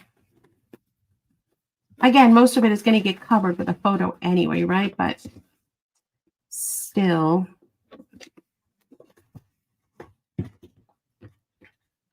Now I'm happy. And we can end with a green. Why not? It's going to be on the back. We'll save that one for later. Okay, so now we've got our flow. Now I know which side I need to punch. I like it now. Yeah, much better. Okay. Okay, thank you. You cannot, the 12 by 12 also. You got it. You're funny. Oh, let's see. 12 by 12.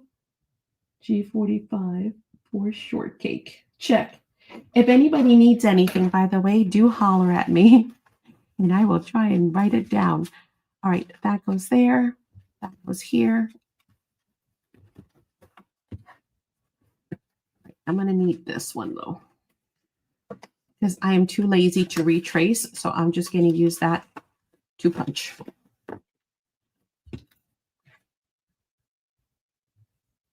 I'm all about the easy, people. If I don't have to work harder, I won't. That's that one. Need to do this. Wait. Oh, I was gonna say, how did I end up with 2 green ones? Oh, it's my pleasure. Thank you so much. Thank you. We so appreciate your support. You guys have no idea. It means the world to us that you guys choose us to do your shopping with. Thank you. So I'm super excited. I'm also thinking, I was telling Bernie today in Madison, I said, I am so excited to like show you the additional things that I have for you for Black Friday. Well, we're kind of doing some early stuff, right? That I was telling Bernie and Madison, I'm thinking about going live during the week. And Bernie's like, are you sure? Because, you know, I tend to overextend myself all the time. And then I'm like, what have I done? And I'm like, but I'm so excited to show them all the goodies. I really, really am. There's so much I want to show you guys. that, we won't have enough time. And I know on Saturday, you guys were like, keep going. So I was like, maybe I should do a midweek. So that way we have more time to show more stuff. We'll have to see. We'll have to see if I can swing it. Luckily that's why I decided to craft along tonight. I had a doctor's appointment today, but it was super quick. It was just blood work, which I'm waiting to see if it's going to bruise. Yeah, see, it's going to probably end up bruising. I don't know why that's been happening lately. I get bruises, and she wasn't, she was gentle. But lately when I get blood, I get a big old bruise. So I bet you tomorrow morning I'll wake up with a big old black and blue on my arm. Maddie, I need the Distress Oxide rain for Express one if you linen, please. Sure. Let me write that down before I forget. This is B. It's Tyler. Yeah. Okay. And Tyler needs Distress Oxide, to be specific. The re-anchor in ground espresso and antique linen. You got it. I will do. Got it. Thank you, ma'am. I never get purple marks from blood work. Yeah, I used to never get bruises because I used to give blood every month, right? Now lately it's a thing. I don't know what it is or what it means. Hopefully it doesn't mean anything. Just maybe, I don't know. My veins have always been very superficial. I've always had, very superficial veins. You can see them. And my hands are tan, so luckily they're not so bad on my hands. But everywhere else, oh heavens to Betsy. You're welcome, thank you. You can really see my veins. So yeah, today's doctor's appointment was in and out, super quick. They usually schedule those in the morning because you have to be fasting. So it was super quick to just go in and get out. I think you sometimes see iron, but not sure. Jenny says. Oh, could be. I'm always low on iron. That's the only time I couldn't give blood when I used to give blood monthly at work. The only time I got turned down is because I run anemic at times. So they were like, nope, can't. Sorry, you're anemic. I'm like, pooh. So then I would just, make sure I brought it up for the next month. I have tiny veins, so I don't. Okay. Yeah, you have the world's tiniest veins. Oh my gosh. Poor Madison. They have to use the baby needles on her. She's got tiny, and I am the opposite. I have big, chunky, fat veins. The nurses love me. They're like, we know, we've got it. This is easy. Okay, I like the layout. I like the flow. I like my pages. It's all punched out, and now all we have to do is glue them in. Who else has tiny veins for getting blood? I think it could mean sometimes low iron. Oh, that's what you're saying. Yes. Yeah. That'd be interesting to ask. Who else has I don't know. to get blood work? And I don't see any of our nurse friends here tonight. So maybe if somebody out there knows, they can share. I could probably just Google it, right? Nowadays, Google is our next best friend. Just search it online. They'll have an answer. Might not be the right one, but. See? Or he says, I'm the only weirdo who doesn't love donating blood. No, there's a lot of people that don't like donating blood.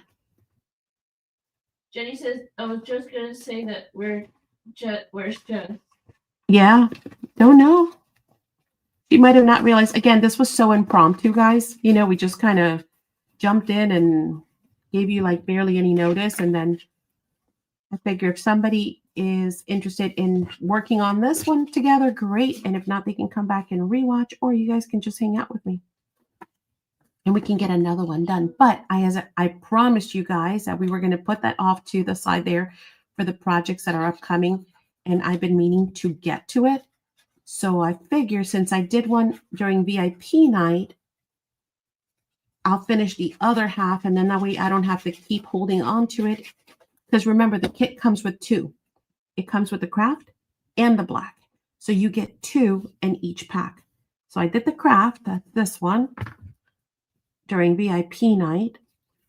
And I figure we'll just do the black one now and be done. And I love the line that you guys picked. I really, really am happy. Either way, I would have been happy because they're both gorgeous. But I am really, really happy. Jenny said that you like the temperature of 29 degrees here. Wowzers. I don't think it's that cold here. Alexa, what's the temperature outside? Right now, it's 45 degrees Oh, Fahrenheit. it's 45. Tonight, expect a low of 34 degrees. Yeah, see, it's going to be 34 tonight. So, eeks, Jenny. I won't complain. I'll keep my 34. Not a big difference from 29, but it's still better. Just bundle up. Turn on the heater. Get a heating blanket. It'll be great. I have a heating blanket. Get some hot cocoa. That sounds good. Hot cocoa. Or some hot apple cider. 34 is freezing, Corey says. Yeah, it's pretty cold. Now, I will tell you honestly, I had never tried mulled wine. No, How many of you in chat have had mulled wine? Mulled wine. it's not yummy Mulled. to me. Yucky. It's beer with. It is not beer and wine mixed together. Stop making up stories, woman. Listen to Madison. She's like, it's beer and wine. Yeah. You have short. Okay. Not a fan. You know what? I liked it. I don't like wine. I'm not a wine drinker. I've shared that with you guys in the past. I don't know if it's because I was freezing. It could have been. Or maybe it was the whole atmosphere, you know, the German Christmas market atmosphere. And, you know, I don't know. Maybe it was that. But everybody was drinking it, you know, and I'm like, hey, when in Germany, do what the Germans do. So I was like, all right, I'll take a cup. So Michael and Bernie got me a cup, and, you know, I was already dreading it. I figure if I don't like it, oh, well, you know, at least I can say I tried it. It was actually good. And if you think of wine and you don't like wine, the last thing you would think would be good would be hot wine, right? Because that just sounds dreadful. It was actually good. Jenny says I don't like wine and never had, but B says she's never had it. It was actually good. Now, I don't know if they add like cinnamon or something. I don't know. It tasted better. Is it a hot toddy? No, it's like, you know, hot toddies are actually pretty good. I like hot toddies. They're, you know, I don't put like all that liquor in it, of course, but they're good. I drink hot toddies. Yeah, I do the whole, you know, the clove and the cinnamon, and oh, it's good. But yeah, you'll be surprised. You might be surprised if you try mulled wine. Have you tried golden milk, ladies and gents? Yeah. It has cinnamon in it. It's better than wine, at least. So I don't know. I don't actually know what's in it. I just know it's wine and it's hot. Nope. And what the mold part is, I don't know if it's cinnamon or cloves or maybe mixed with apple cider. I don't know how they make it. Blood since I'm anemic. Teresa says. Yeah, that was my problem, Teresa. Some months I would not be able to donate. I donated blood every month for years. But like I said, every now and then they would tell me, no can do, Ms. Azar. And I was like, oh, well, I'll be back next month. Because they would bring the drive to work and they would set it downstairs in the auditorium. And then you just, you know, went and donated blood whenever you got a break. And it was great because you didn't even have to go outside. It was right in the building. So they got a lot of donations that way. We donate blood for cancer patients too. And so, yeah, it was great. But some months I couldn't do it. Now I'll tell you the trick to it. I would, you know how they do a little drop of blood in that vial or whatever to see if you have enough iron. No. And mine would just float up to the top. Like it just floats, like no iron at all. And I've been anemic since on and off since I was a teenager anyway. But Mhm. I would eat spinach pies. That's yummy. Yeah, they're delicious. I would eat spinach pies like every week for that month. And the next month I would come and sit down to donate. And that drop of blood would sink like lead to the bottom of that tester. And so I can honestly attest to the fact that if you're anemic and you don't want to do shots and all that stuff, Eat spinach pie. eat spinach pies. I don't know if they know what that is. Tracy says they always told me to donate plasma. Oh, plasma. Yeah. Or he says my Najee is 14. Plasma. I don't think I've ever donated plasma. I don't even know Lentils what too. it in. Oh yeah, lentils. Yeah. You're right. And lentils are good. They're yummy. You put bacon in it. We I love do. spinach. See, Tracy says. Oh my gosh. See, I like spinach raw. I'm not much of a spinach like cooked, but in a spinach pie, oh my goodness. It's actually a treat. You had cheat. Like so good. We used to have the spinach pies with the feta cheese. Oh my goodness, they are so good. We used to own. We used to every week we used to make It's a Lebanese thing. cheese pies. Although I think I think Greeks eat something similar to the Lebanese spinach pie. I think they call it spanikopola. So I think it's similar, not the same, but similar. Jenny says I donate blood one at a time. It's very horrible expense. You donated and you didn't like it? Why? Did you get up right away? You're supposed to have a little bit of apple juice, a cookie, and get up slowly. Yeah, they give you cookies. Why would you eat a cookie for a baby? No, not like a treat. Madison's like, what are you, baby? No, honey, because your blood sugar drops low. So you tend to get lightheaded. So after you're done donating blood, they have cookies and they have a little cup of apple juice. And you're supposed to sit there and drink that and eat it and not get up too quickly.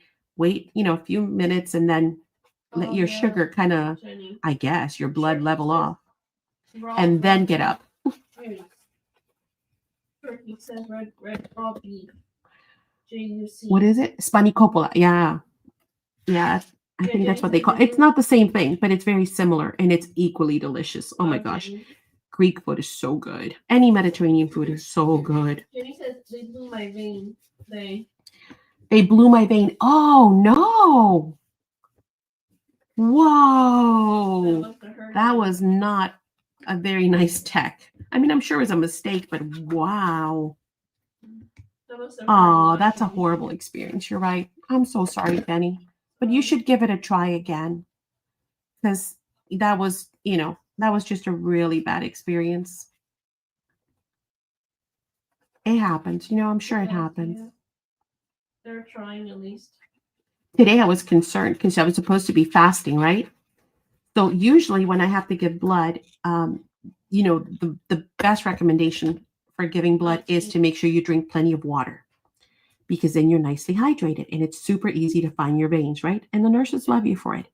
And like I said, I have very superficial veins, so they love me anyway. But I forgot to drink water all like last night. And then this morning I was so busy, right? You guys saw we sent out the everything super early, the receipts, the invoices, packages already left today. We've been working it like crazy, right? Mm-hmm. So I forgot to drink water. Mm-hmm.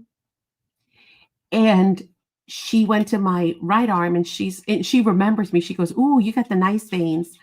And then she went to my left arm and she was like, "Oh, they're shy today." And I said, "Oh, I know why I didn't drink water." And so luckily my left was super juicy. But yeah, drink water. If you're dehydrated, it's going to be a miserable time. That's a good way to get sick. No, to get your veins blown. Really? Yeah. I usually mine are always soft and they do it. And I always have good text in my planes. You do, Madison. Thank God. She's always had good luck. You know, it's very hard for children with autism, with any special needs, to be willing to give blood. I mean, to have blood drawn. I mean, when she was little, she had to be sedated. So whenever they would do like MRIs or anything and they would sedate her, we'd schedule everything, labs, everything was done while she was sedated. They would take blood, x-rays, MRIs, I mean, all in one shot. Because she was under, they did it all, even oral surgeries. The doctors would all coordinate. That's why, thank God, we've had such an amazing team of doctors. The doctors will all coordinate and they would like line up. I'm not kidding. And just bang, bang, boom, right? All lined up to help her to get what she needed done. And then as she has grown up, thank God she has matured to the point where she doesn't need to be sedated now. You know, no, which is in and out. she is willing to Sit there. get blood. Oh, not get blood, but have blood drawn. Now I'm not going to say she's happy about it, Oh my God. but she does it. I'm so proud of her. I am so proud of her because that is very rare, guys, with children with special needs. Okay. The quickest though was an ice pack on me and use the other arm to get a test tube for donation. They quick threw ice packs on me and then use the other arm to get the test tubes for the donation. What? Okay, that sounds awful. So we've got all of our math done. So now all we have to do is adhere them in. It's as simple as that. Now, again, live and learn. So the easiest way to do this is to go ahead and start from the smallest to the medium. So we're going to add glue to the spine of our smallest one here. And again, over gluing tonight. What is happening, Maddie? Just heavy-handed. And we're going to just kind of, you're going to look at left and right, kind of make sure that you have about the same amount showing on both sides, that it's evenly distributed. If you tend to overglue like I'm doing tonight, use your silicone tool to remove any of that extra glue. You kind of have to hold it in place. Now, a great way to do this so you don't have to hold it in place is to add your double-sided tape and then add your liquid glue. So the double-sided tape will hold it in place, and then the liquid glue obviously will do the permanent job. Okay, and then I'm just going to burnish that down. I'm thankful I don't have to be sedated for blood work anymore.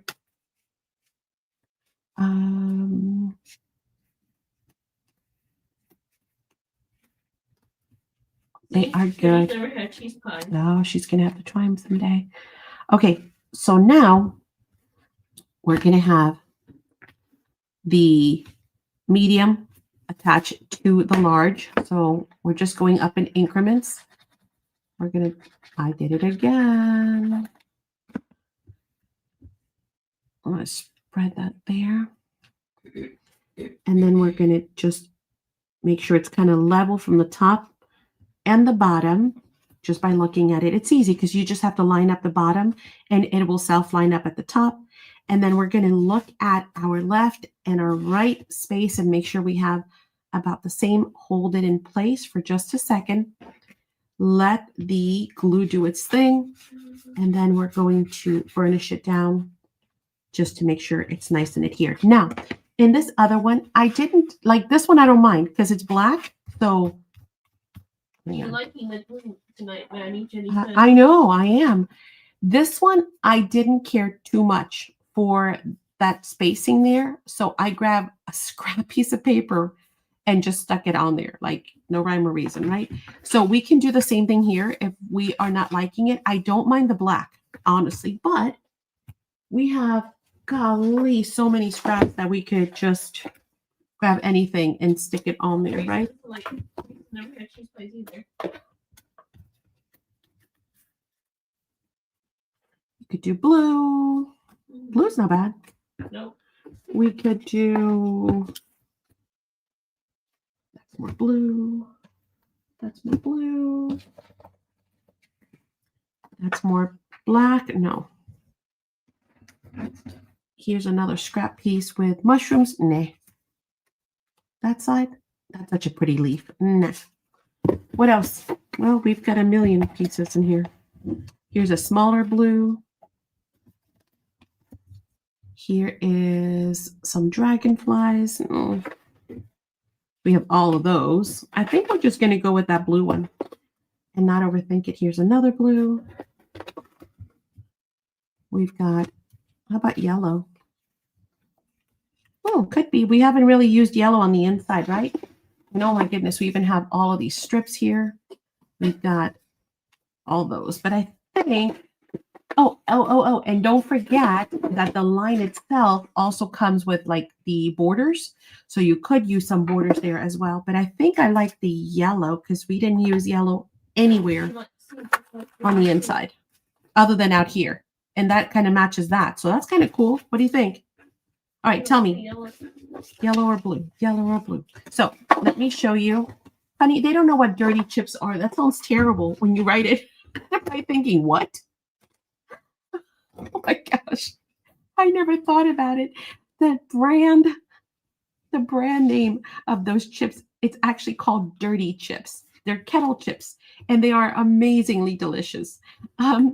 But I never thought about it. When you see it in writing, it sounds gross, like dirty chips. So yellow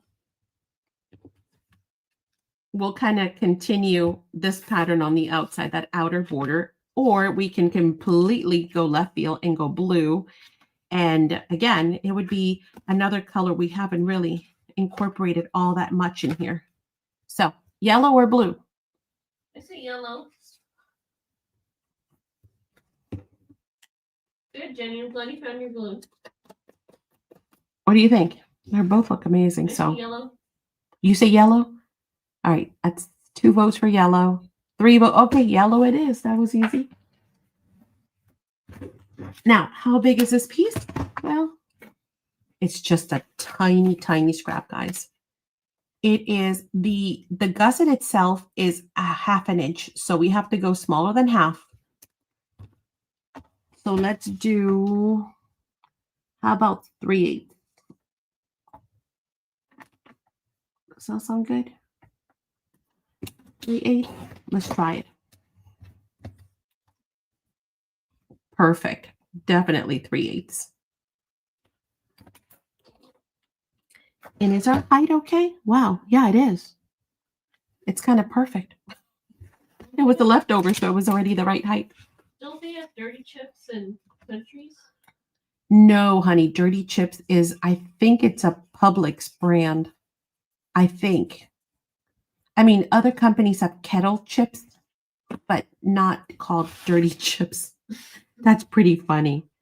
I love that brand, by the way. If you ever see it in the supermarket, get it. It's so good. It's like kettle fried, so it's like super crunchy, and they make them thick. So they're not like super thin potato chips. They're like nice and thick. All right. And then the last thing for us to do is to go ahead and attach the last of the, oh, we'll still have the tags though. There I go again.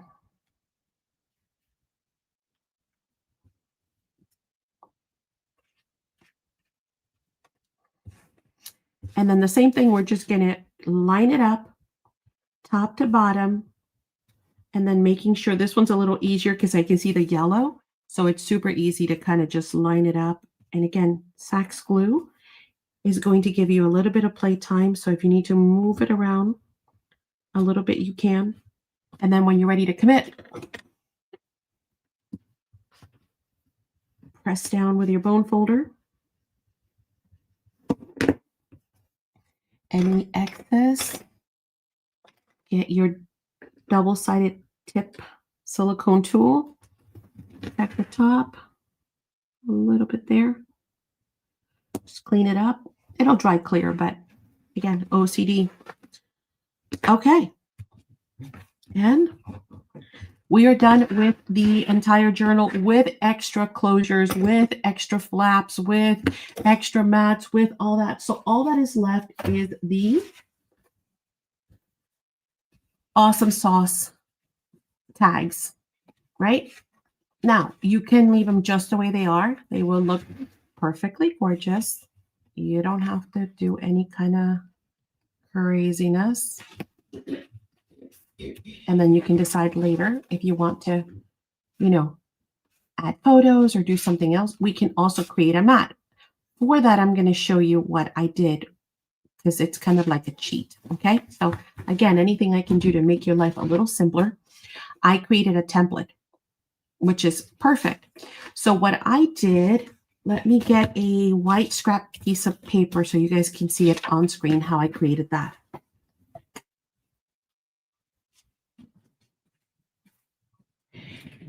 And then hopefully this is wide enough. Oh, perfect.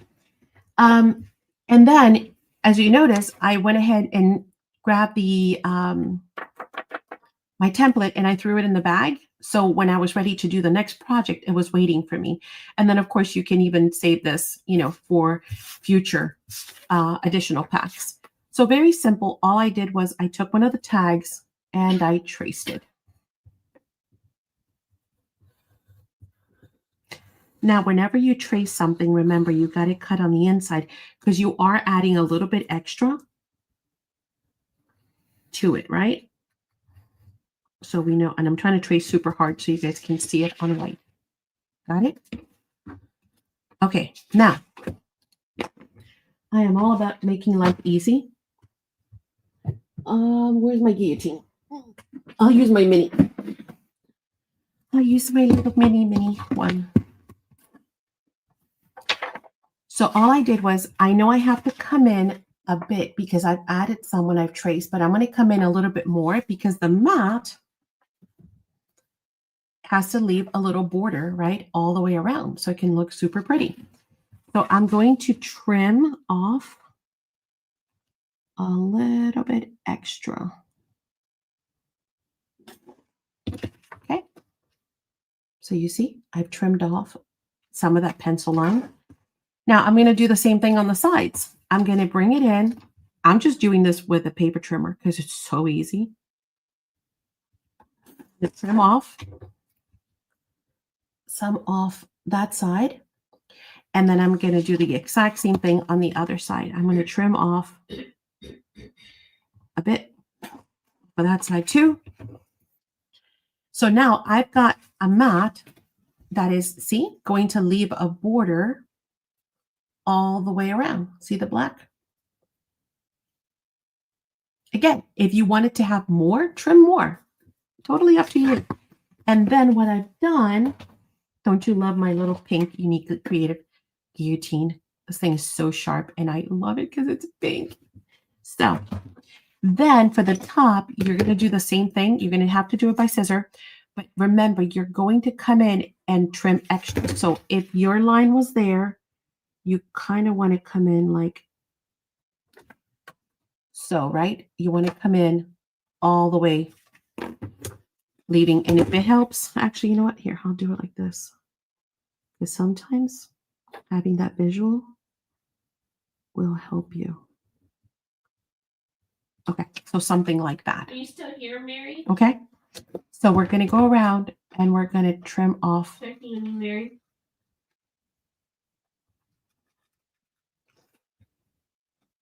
That extra.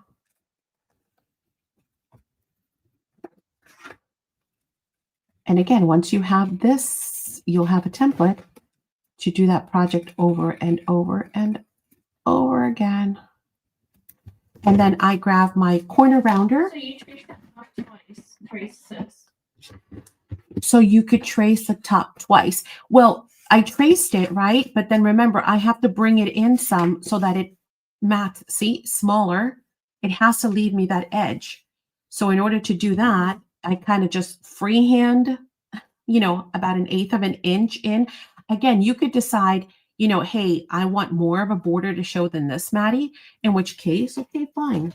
I can trim a little bit. Now, whatever you trim off of one side, remember, you got to trim off the other, right?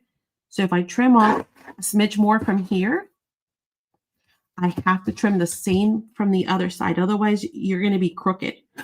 And you're going to wonder, oh, geez, I get caught. You're going to wonder why that's all crooked. Well, it's crooked because you didn't trim it from both sides. So now I've got that much of an edge showing. I got to round up this corner again because we kind of cut it off, right? And here too. Okay, perfect at the top, perfect on the sides.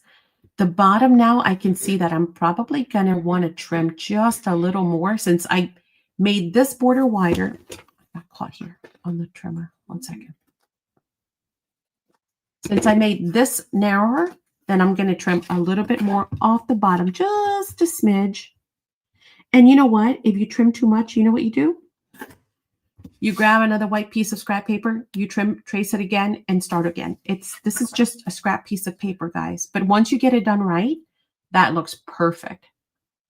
Nice, all the way around. Then I'm going to grab my corner rounder, and I'm going to round those corners so that it matches this.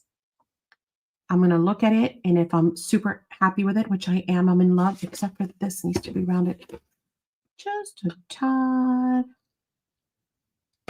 more. And I'm happy. And now I've got my template. So I can use this over and over and over again for all of my tags from here on out. Ta-da! So I wanted to share that other little secret that I played with as well as a bonus, because now you have a way to easily mat your tags. So now that we've got that, we need decorative paper. You're simply going to grab your papers, and this you do have to do by hand, I'm sorry to say. You're going to grab your tags or your leftover papers. I'm going to line up the bottom because I don't believe in cutting unless I have to. So I've lined up this side and the bottom. So then all I have to do is worry about these two sides. And since I like that one better, I'm going to go this way.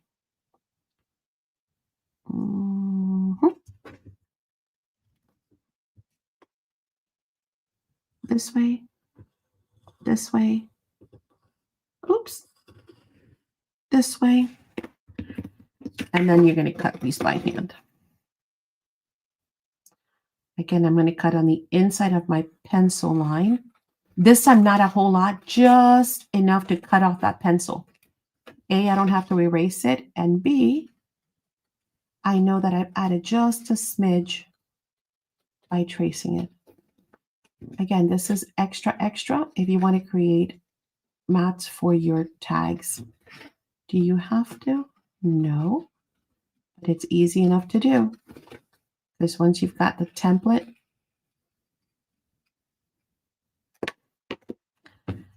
you've got your mats. And again, use the corner rounder. We're going to round off the corners on the bottom. And we might want to do them larger. Let me see. I'll test it on mine, and then that way you guys can decide which size is going to be better. Okay, so that is the, that's pretty good actually. I don't think I would use the large. I'd use the medium. What did Jenny say? Why? Oh, the glue, yeah. Okay, and then all I did was I glued these in, right? Let me glue this one on so I can show you. I'm not going to sit here and glue all of them because I know, I don't even know how long we've been on, but it's been a while. Oh, I do know. It's been 3 hours. 2 hours, yes. Oh my goodness, so much for an hour. Well, it would have been an hour. I keep repeating, it's me sharing extras and chatting and explaining and giving ideas. But this can easily be done in no time. It's one of those super simple projects. All I did was, oops, kind of crooked. I glued it on, and then I grabbed my crocodile.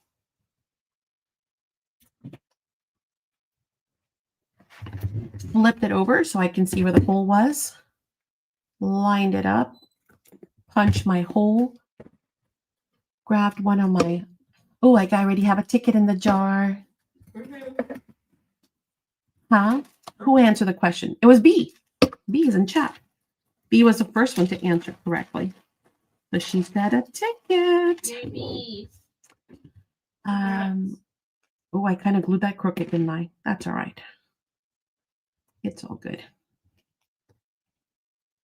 All right, and then I use my crocodile, punched a hole. Then I simply added a little bit of ribbon to it. So I'll show you.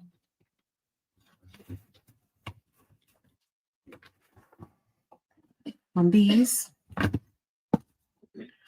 I just went ahead and added like a little bit of just a little ribbon, super simple, a little knot, but I think it makes it look pretty when they're hanging like this. Of course, you could do all kinds of other stuff.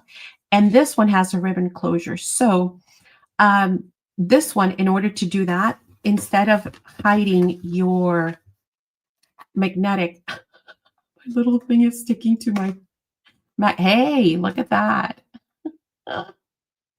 Knock, knock. Come in. We could do one there, and that would be fun too. Oh, that would have been really fun. We can still do it to open it instead of having to pull from here. We could just grab the knocker. Oh, I'm so going to do that. Grab that and put one there. And maybe we can still, maybe I'll do one there. And for this other one, that's not it. It's these. Minus the glue. For this one, What's the Boston cream donut? Boston cream. Isn't that the one we get? Bavarian No, cream. that's Bavarian cream. I think it's similar, right? Maybe on this one, I'll use it on the spine. And on this one, I'll use it as a pull. I think that'd be fun. That kind of That's just, cool. I like that. it did it itself. So, you know, sometimes they say art speaks to you. There you go. And so again, if you're doing this one, instead of hiding your flaps underneath, hide your ribbon underneath the color mats. And that's how you would do the ribbon closure. Okay, that, my beloved friends, is it. Do you need- How more easy of was the that? metal? 1 second, what? The metal. No, I grabbed the last bag from the store. So I actually had to pull, I don't know if it's still listed. I pulled it from the Etsy store. I don't know if I pulled it from the .com. So don't buy it because I have it. I snagged it. I'm sorry. So I will be ordering more. So fear not. They're coming. Obviously, I'll get them ordered tomorrow and they'll take about a week, but they'll be coming. Jenny's a Boston donut, the same thing. It's okay, she says. Yeah, sorry. I was like, I need a, and you know, I have the Tim. Coffee. Oh, maybe I'll use a Tim Holtz. No, this belongs here because it did it all on its own, so it's meant to be. But we have the hitch posts. That would be adorable here too, like the little knob, just the hitch post to pull this open, so you're not always. I mean, this is super strong now. It's got like 1, 2, 3, 4, 5 layers. It's not going anywhere, but just in case. Okay, so that is the super easy, although I did it the long, hard way, pocket tag. Again, I believe they're sold out. If they're sold out, fear not, because like I mentioned, I've already ordered them. They will be here in about a week, so maybe even less. They're usually really That quick. was fun. They come from India, but they are super fast in shipping. So usually 7 to 10 days at max. I love how quickly they ship over there. So super fun. You guys can do whatever themes you like. Actually, if you don't mind, I would love to hear in chat what theme you would do one in. Would you do Christmas? Would you do Romantic. yeah. Hey, Susan. Hey Susan, would you do Valentine's Day? A baby one? What do you guys think? You made it to for the big reveal. Yeah, at the end. Yeah, you did. Jenny says the round donut is chocolate frosting, vanilla cream filling. Oh, okay. because maybe you'll inspire me on what I'm going to do with my next one. I'm going to use extra forte glue because then that way I know this is going to be on there for life. Alice. Stop, Susan. Oh, geez, Louise. Stop talking, Maddie. No, I need to make another one like today. Seriously, what a great idea. Alice. Now, which one? There's a lot of, ooh, the memory place. I just got the memory place, Alice. Or Stamperia. Or Graphic 45. Or Winter. Jenny says winter. Winter. Oh, that would be pretty, Jenny. Winter. Which line? Ciao Stamperia? Who? I'm trying to think. Who else is Alice? I have so many Alice lines you would think that I would remember, right? Chabella has Alice. Ciao has Alice? No. I think so. Madison, don't start rumors. I'm kidding. Does Ciao have an Alice, guys? I own every Alice collection ever made, I think, by humankind. I don't recall a Ciao. Am I right, guys, or no? Chabella has, of course. Winter, Ciao yeah. Stamperia. I have to let that sit. I need to talk to you about the correction washi tape company huge Alice collection, Susan says. Yeah, Susan, of course. Hello, if it's Alice. You know I'm in. Okay, I have to let that sit overnight because I'm going to keep playing with it. Let me just make sure it's straight. Once extra forte is on, it's on. So I'm going to let it just be. I'm going to let this one be. No, I haven't finished Chabella with Alice. This is so pretty, guys. I'm so glad you guys chose this line. Really, really, really, really happy. No, right? I'm going to have to call them and talk to them. How dare they? How dare they? We need a Ciao Alice. It's a must. Susan says. Oh, thank you, Susan. Super easy. Oh my gosh, so easy. And so many options. I'm going to let the magnet attract it. And then I'm just going to let it be. And we've got our gorgeous little knocker on that one now. What other lines are you guys going to use? Winter. Oh my gosh, Jenny, you know which one would be amazing? Are you thinking about the blue one? Didn't we just have a what? We just did a memory place Alice. I used it for something else. Did you? Or for that Halloween, I used it. No, Susan, yes, super, super fun. Of course, now I can't flip through them because I have to let those things dry. Okay. Now, what comes next? I'm thinking, guys. I started playing with two things, or started thinking. So you guys have to be on the lookout. I'm thinking this one is one that I definitely want to work on. This is the nativity scene for Katie Sue. That's where I keep all my stuff that's on deck, ready to go, to make these amazing dimensional card projects. They are just stunning. Look at this. Gorgeous 3D, unbelievable effects. So I think this might be my next one. Hey, Christy. So possibly this one, possibly that one. Stay tuned. Make sure you have your Sandy. Grab one from the online store if you don't have one, and then keep it in your upcoming project so we can work on it together. I'm going to put that back. Then you are late to the party. We're done. We're done. We're just letting now the metal dry with some extra forte because it is done. But you can watch the replay. The other thing I've got cooking, I started working on already, is this. I've got a fun project in mind. So I don't know how many of you have these already in your stash that you've purchased from us. The Tim Holtz file cards number 2.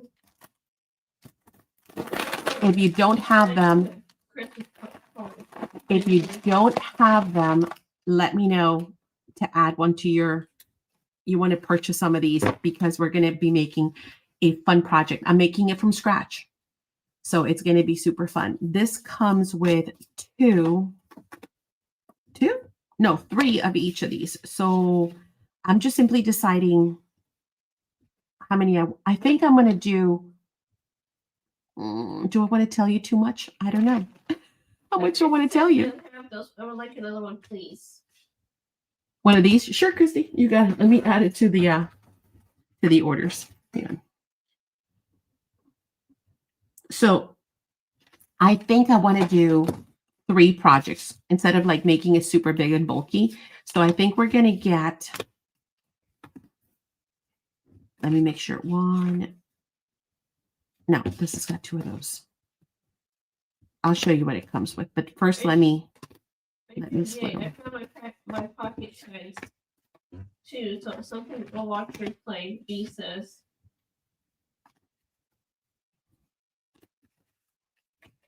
Okay, so it comes with 3 of each. It comes with 3 of the accordions, right? That's this. It comes with 3 of the library pockets, which are these. It comes with 3 of the windowed, I don't know, what do you want to call them? Pockets, coin holders kind of thing. Got glue everywhere. And it comes with 3 of the little envelopes, okay?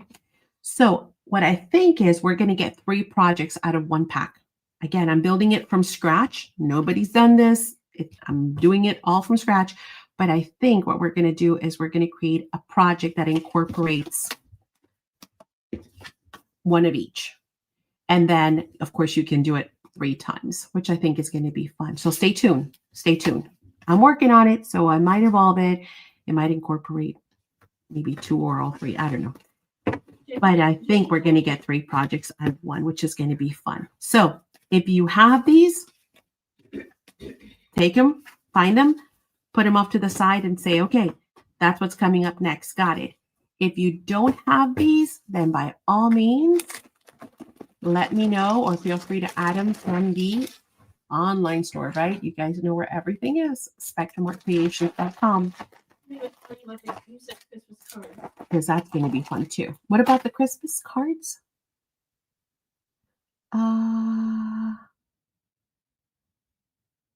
I have those. Okay, I do. Yay. Just found my pocket tag pack 2. So I can make something watching the replay. Which one? These or those? Oh, you have the pocket. The pocket tag. Yay, you found it.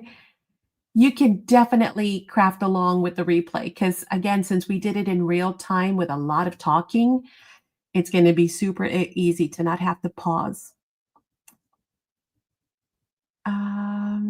Jenny. Oh, Susan said that, what theme would you like, Madison? She's asking, what do you think? What theme? I'm not sure, Susan. Ooh. Christmas cards are a go, Jenny. Christmas cards are a go, Jenny. What happened with, oh, yeah. Before I forget, before I sign off, Jenny is asking in the Facebook group who is interested in doing our yearly Christmas card exchange. So make sure you guys go vote.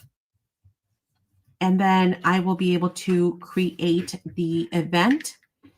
And I'll leave Jenny to probably be in charge of that one. We have 14. Okay, perfect. Then I'll go ahead and create the event. So make sure if you want in that you are letting Jenny know. I'll create the event. I'll get with Jenny on deadlines and stuff. Okay. And we'll figure it out. And then so make sure, yes, that you guys get ready to exchange some amazing holiday cards. I love them because it's so nice to see where they all come from, like different states and all that fun stuff. Knows, Jenny says. I have the graphic 45 version that I will have to make. This one, yeah. This one's so pretty. Oh, you mean the Alice, maybe? Oh, yeah. The Alice would be gorgeous too. Jenny says in 3 knows. Yeah, that's fine, of course. Alrighty, my friends. Is there Thank anything you. else that I can do for you before I sign off? Again, there's class tomorrow. For those of you who are in the class with the 3D scene, winter scene, don't forget that is tomorrow and it is live. So make sure you get your materials ready. The event is already created. You have your email, you have your links, you have your supplies, you have your homework. Guess who hasn't done their homework? You. Right here. So I will do my homework tonight. It's not hard. It's easy homework. So do your homework because we're going to get started and we're going to get started, as soon as 6 o'clock hits. So that's tomorrow.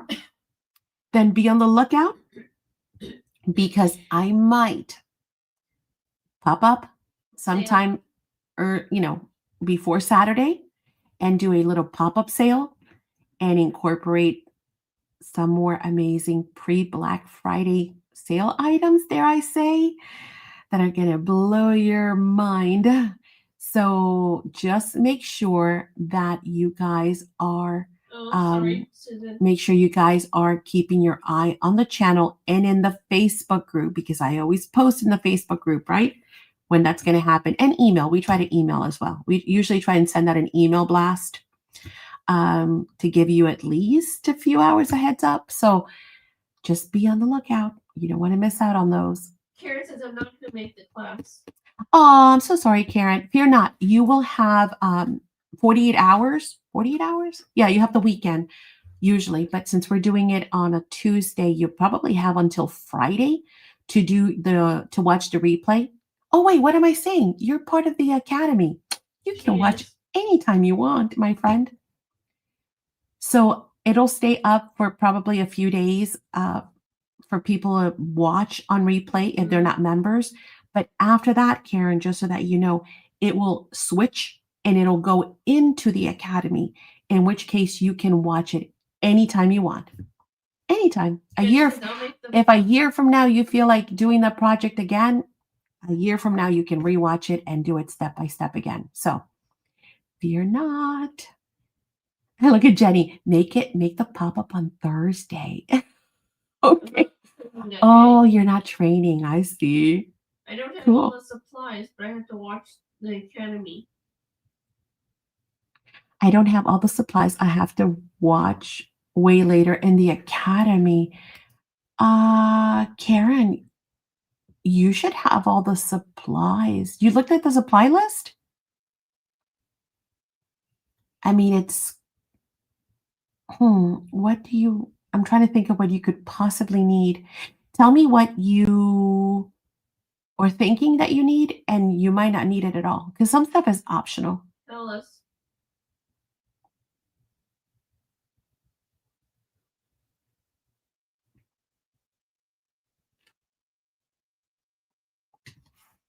I'm trying to think. I'm sure you have glue, right? Pencil, scissors. The materials were mostly all included in your kit. So you have your kit, which means that you have pretty much everything you need. A cup of water, a paintbrush, Glue. craft mat. Need glue? You can always email me too, Karen, if you want. If you're like, have questions about the supplies. But it's all easy. I'm trying to think of other than the hot glue gun, the heated tool maybe. Now the heated tool is the paint. Yes, ma'am. So I use the Stamperia paint, but you can use any paint you have in your stash. So I use here. Let me grab them. Let's see. I have the paint and heated tool, Chrissy said. So this is the paint that I use. It is the Allegro paint from Stamperia. It's amazing paint. So this is my go-to when it comes to acrylics because most of the time you don't even need to prime, even if it's bare wood. That's how good of a paint this is. But any acrylic paint that you have will work.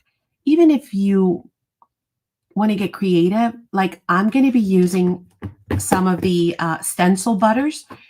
Now, I was just giving you suggestions on what I'm using. You can use whatever you want for the white and for the gold. That's if you don't want to change the colors. You might want to change the colors too. I don't know. So, don't like over stress that stuff, if that makes sense. And the heated tool is just because we're going to try and heat in between layers. But honestly, that stuff dries so quickly that you might not even need it. I'll be honest.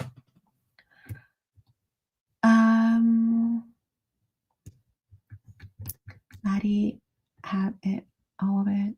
She should just be here. That's true. If you craft with Christy, Christy's got it all. Nice, right, Christy? Christy's like, thanks a lot, Maddie. She does. She has everything you need. Right, I have all of it, and don't she just be here? Yeah. That would be so fun if you craft along together. Oh, it's so fun. Christy says. Chrissy's like, thanks a lot. Throw me under the bus in public, why don't you? Hey, I'm talking about myself too. All right. So, all right, my dear friends, I will get all those requests that you asked, the tag books, the paper. There's Jess. Jess, we were talking about you. Your distress oxides, your Tim Holtz file cards number 2.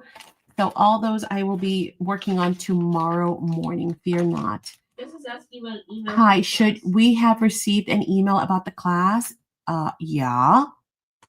Like days ago? Like, when did I send it, Karen and Christy? Like 3 days ago? 2 days ago? I think it was it Sunday? No, it was like Friday. I don't remember. Tell us. Let me look. When I sent it, I could just do a search by your name. Yours. Oh, not that. Wait. Your email, young lady, went out. Oh, yesterday. It was yesterday. I'll re-forward it right now. Just got your name and everything on it. It might have gone to your junk. Have you checked your email? I should have asked that first. Anyway, you now have it twice. Yeah, it went out yesterday. But it was in the morning, 8:42 a.m. So Eastern, that is, Eastern Standard. But now you have it twice, and it should be at the top. Yes. You have your supplies and your homework. So I'm glad you asked, Jess, and you came in at the right time because you do have homework. Take you 10 minutes to do it. Okay, maybe a little longer, depending on how quick you are. Fussy cutting, because you have to fussy cut a couple of little things. Not very much. No. Just got it. Okay, perfect. Glad you asked. Okay. All right, folks. Thank you so much for joining me tonight. I hope you had fun making some awesome pocket tag journals. Again, you have a couple of different samples here, whether it's a magnetic closure. I showed you how to do that from scratch, or a ribbon. And then, of course, now it's time to decorate and do all those extra little bits that we love to do. So we'll see how creative I can get with this cover. I think it's going to be super fun because of the line that you guys chose. If you need the pocket tag albums, let me know, because they are coming in a matter of probably 7 days. So if you want to be added to the wait list, most certainly happy to add you to that. This is most likely the next project that's coming up, the file folder number 2 from Tim Holtz. So again, if you do not have these in your stash, make sure you let me know to add these to your outgoing or your sorting box. so that you guys can have them in time so that we can craft along together. And then if you need either this line, it is in stock, the graphic 45 Life is Abundant, or if you need the gorgeous, this was the other paper we were thinking of using for those of you who came in late, the brand new Backgrounds volume number 3 from Elizabeth Craft. Oh, this way, Elizabeth Craft Designs. Let me know while they're still in supply. It is gorgeous. Beautiful, beautiful paper and freebies. Because that is now in stock as well. Okay. Anyway, anything you need, feel free to holler at me. Which one, my friend? How much? How much the next oh, maybe we could use that on that. Because that does have a Timmy feel to it too, right? Oh, and it's got photos that we can. Sometimes these things just write themselves, okay?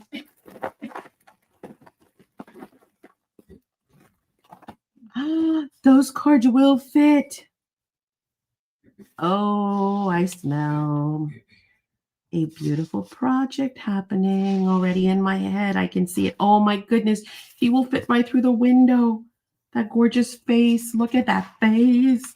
Look at that face through that window. Okay. Tell you. Things write themselves. Oh, how much? The pad. I don't know.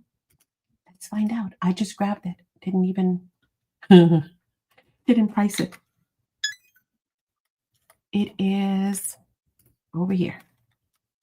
It is on sale for $12.49.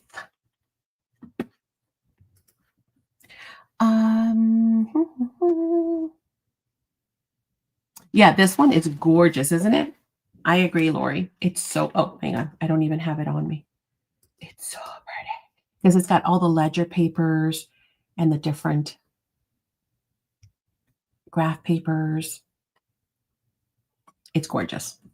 I think there are 4 or 5 left in the store. So grab them while you can. Please add the paper to my box. The Elizabeth Craft. Yes, Christy. Hang on. Did I start a list for that? I have Life is Abundant. Yeah, I do. Shortcake is the first one. Christy gets one. Thanks for another great project. You're so welcome, Rhonda. Thank you so much for joining us. Please add that Tim Holtz to mine. This one, you got it. But he liked it. Tim Holtz for shortcake. And make sure you keep it handy, right? When you get it, don't just like put it with your stuff, okay? Like keep it handy. Like I keep my stuff here because you know you got it. Put it on deck so you know it's coming next. Laura, I received a storage unit and thought about doing a cupboard. Okay, please add 2 to my boxes, Christy, of this one. Okay, so Christy times 2. Can you add that to mine, please? This one or this one, Rhonda? The Tim Holtz or the Elizabeth Craft? Let me know. I've got you next, so I'll wait for you to reply.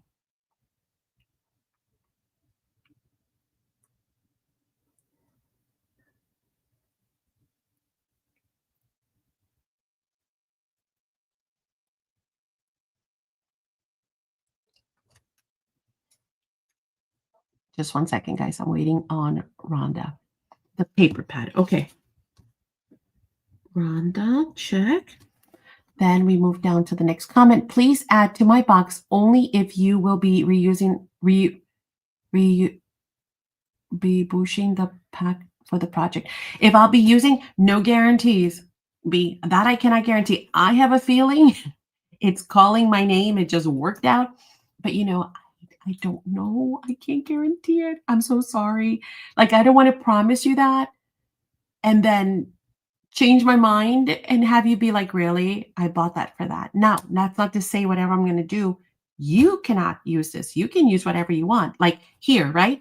Where I make a project, but you use whatever collection you want. So I'll leave that up to you. How's that, right?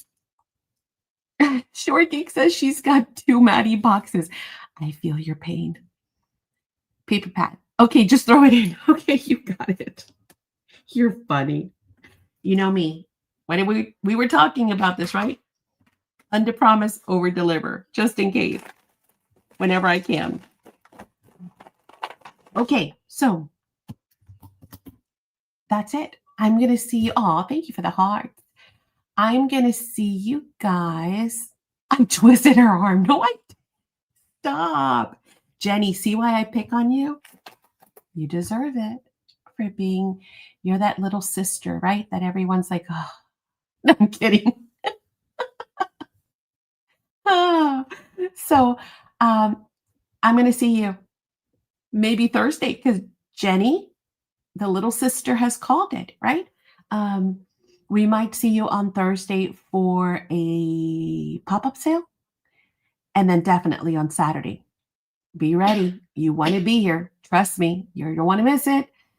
Tuck and play cards will be awesome too. Yes, they would. The ATC cards from Tuck and Plays. Absolutely, Christy. See, Christy's a genius. You know what? You know what? Playing cards. Here's one of our original creations, and Alice. They would work. They would. Here's another Spectrum Art Creations original playing card. They would work. Oh, how fun. Anything else? No, that's the same one. Oops.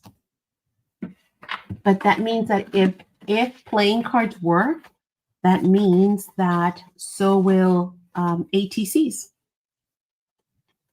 How stinking fun. I love it.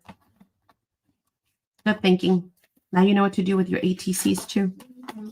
I think it'll work for all of them. The Cheshire Cat. Don't you just love him? I do.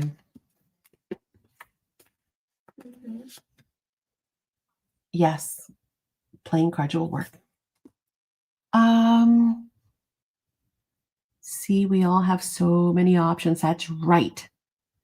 Did I miss the Alice card? Me too. Oh, these? No, I didn't. I didn't show these. I have so many. Oh my gosh. I still have so many original playing cards that I've got to show you. And I keep forgetting to bring them out, but I should definitely bring them.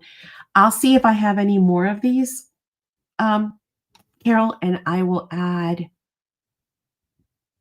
2. They come 2 in a pack. So you probably want just 1 pack, right? I'll write it down so I don't forget. I will forget if it's not written. Alice in Wonderland SACs original playing card. 1 pack of 2 cards for Shortcake. Check. I want 6 of the Alice. You got it, Christy. So 6 total. So 3 packs, right? Because they come with 2. 3 packs, Christy. You got it. And actually, they go quite well. Look at this. This one goes quite well. The steampunky one goes super well with that. Fun, fun. Okay. All right. I love you guys. Thank you so much for hanging out with me. Thank you for having so much fun and keeping me company and Thank you. allowing me to share some creativity and ideas with you guys. I hope you enjoyed it. And of course, a whole deck. I don't have a whole deck of that. I am positive, Christy. Not to say that in the future I couldn't reorder you one. How's that? You guys have a wonderful rest of your evening. And Thank I you. am going to see you all later on this week. Have a great one, guys. Thank you so much. If you need me, of course, always feel free to email me, right? All right. Love you guys. Bye. Good night.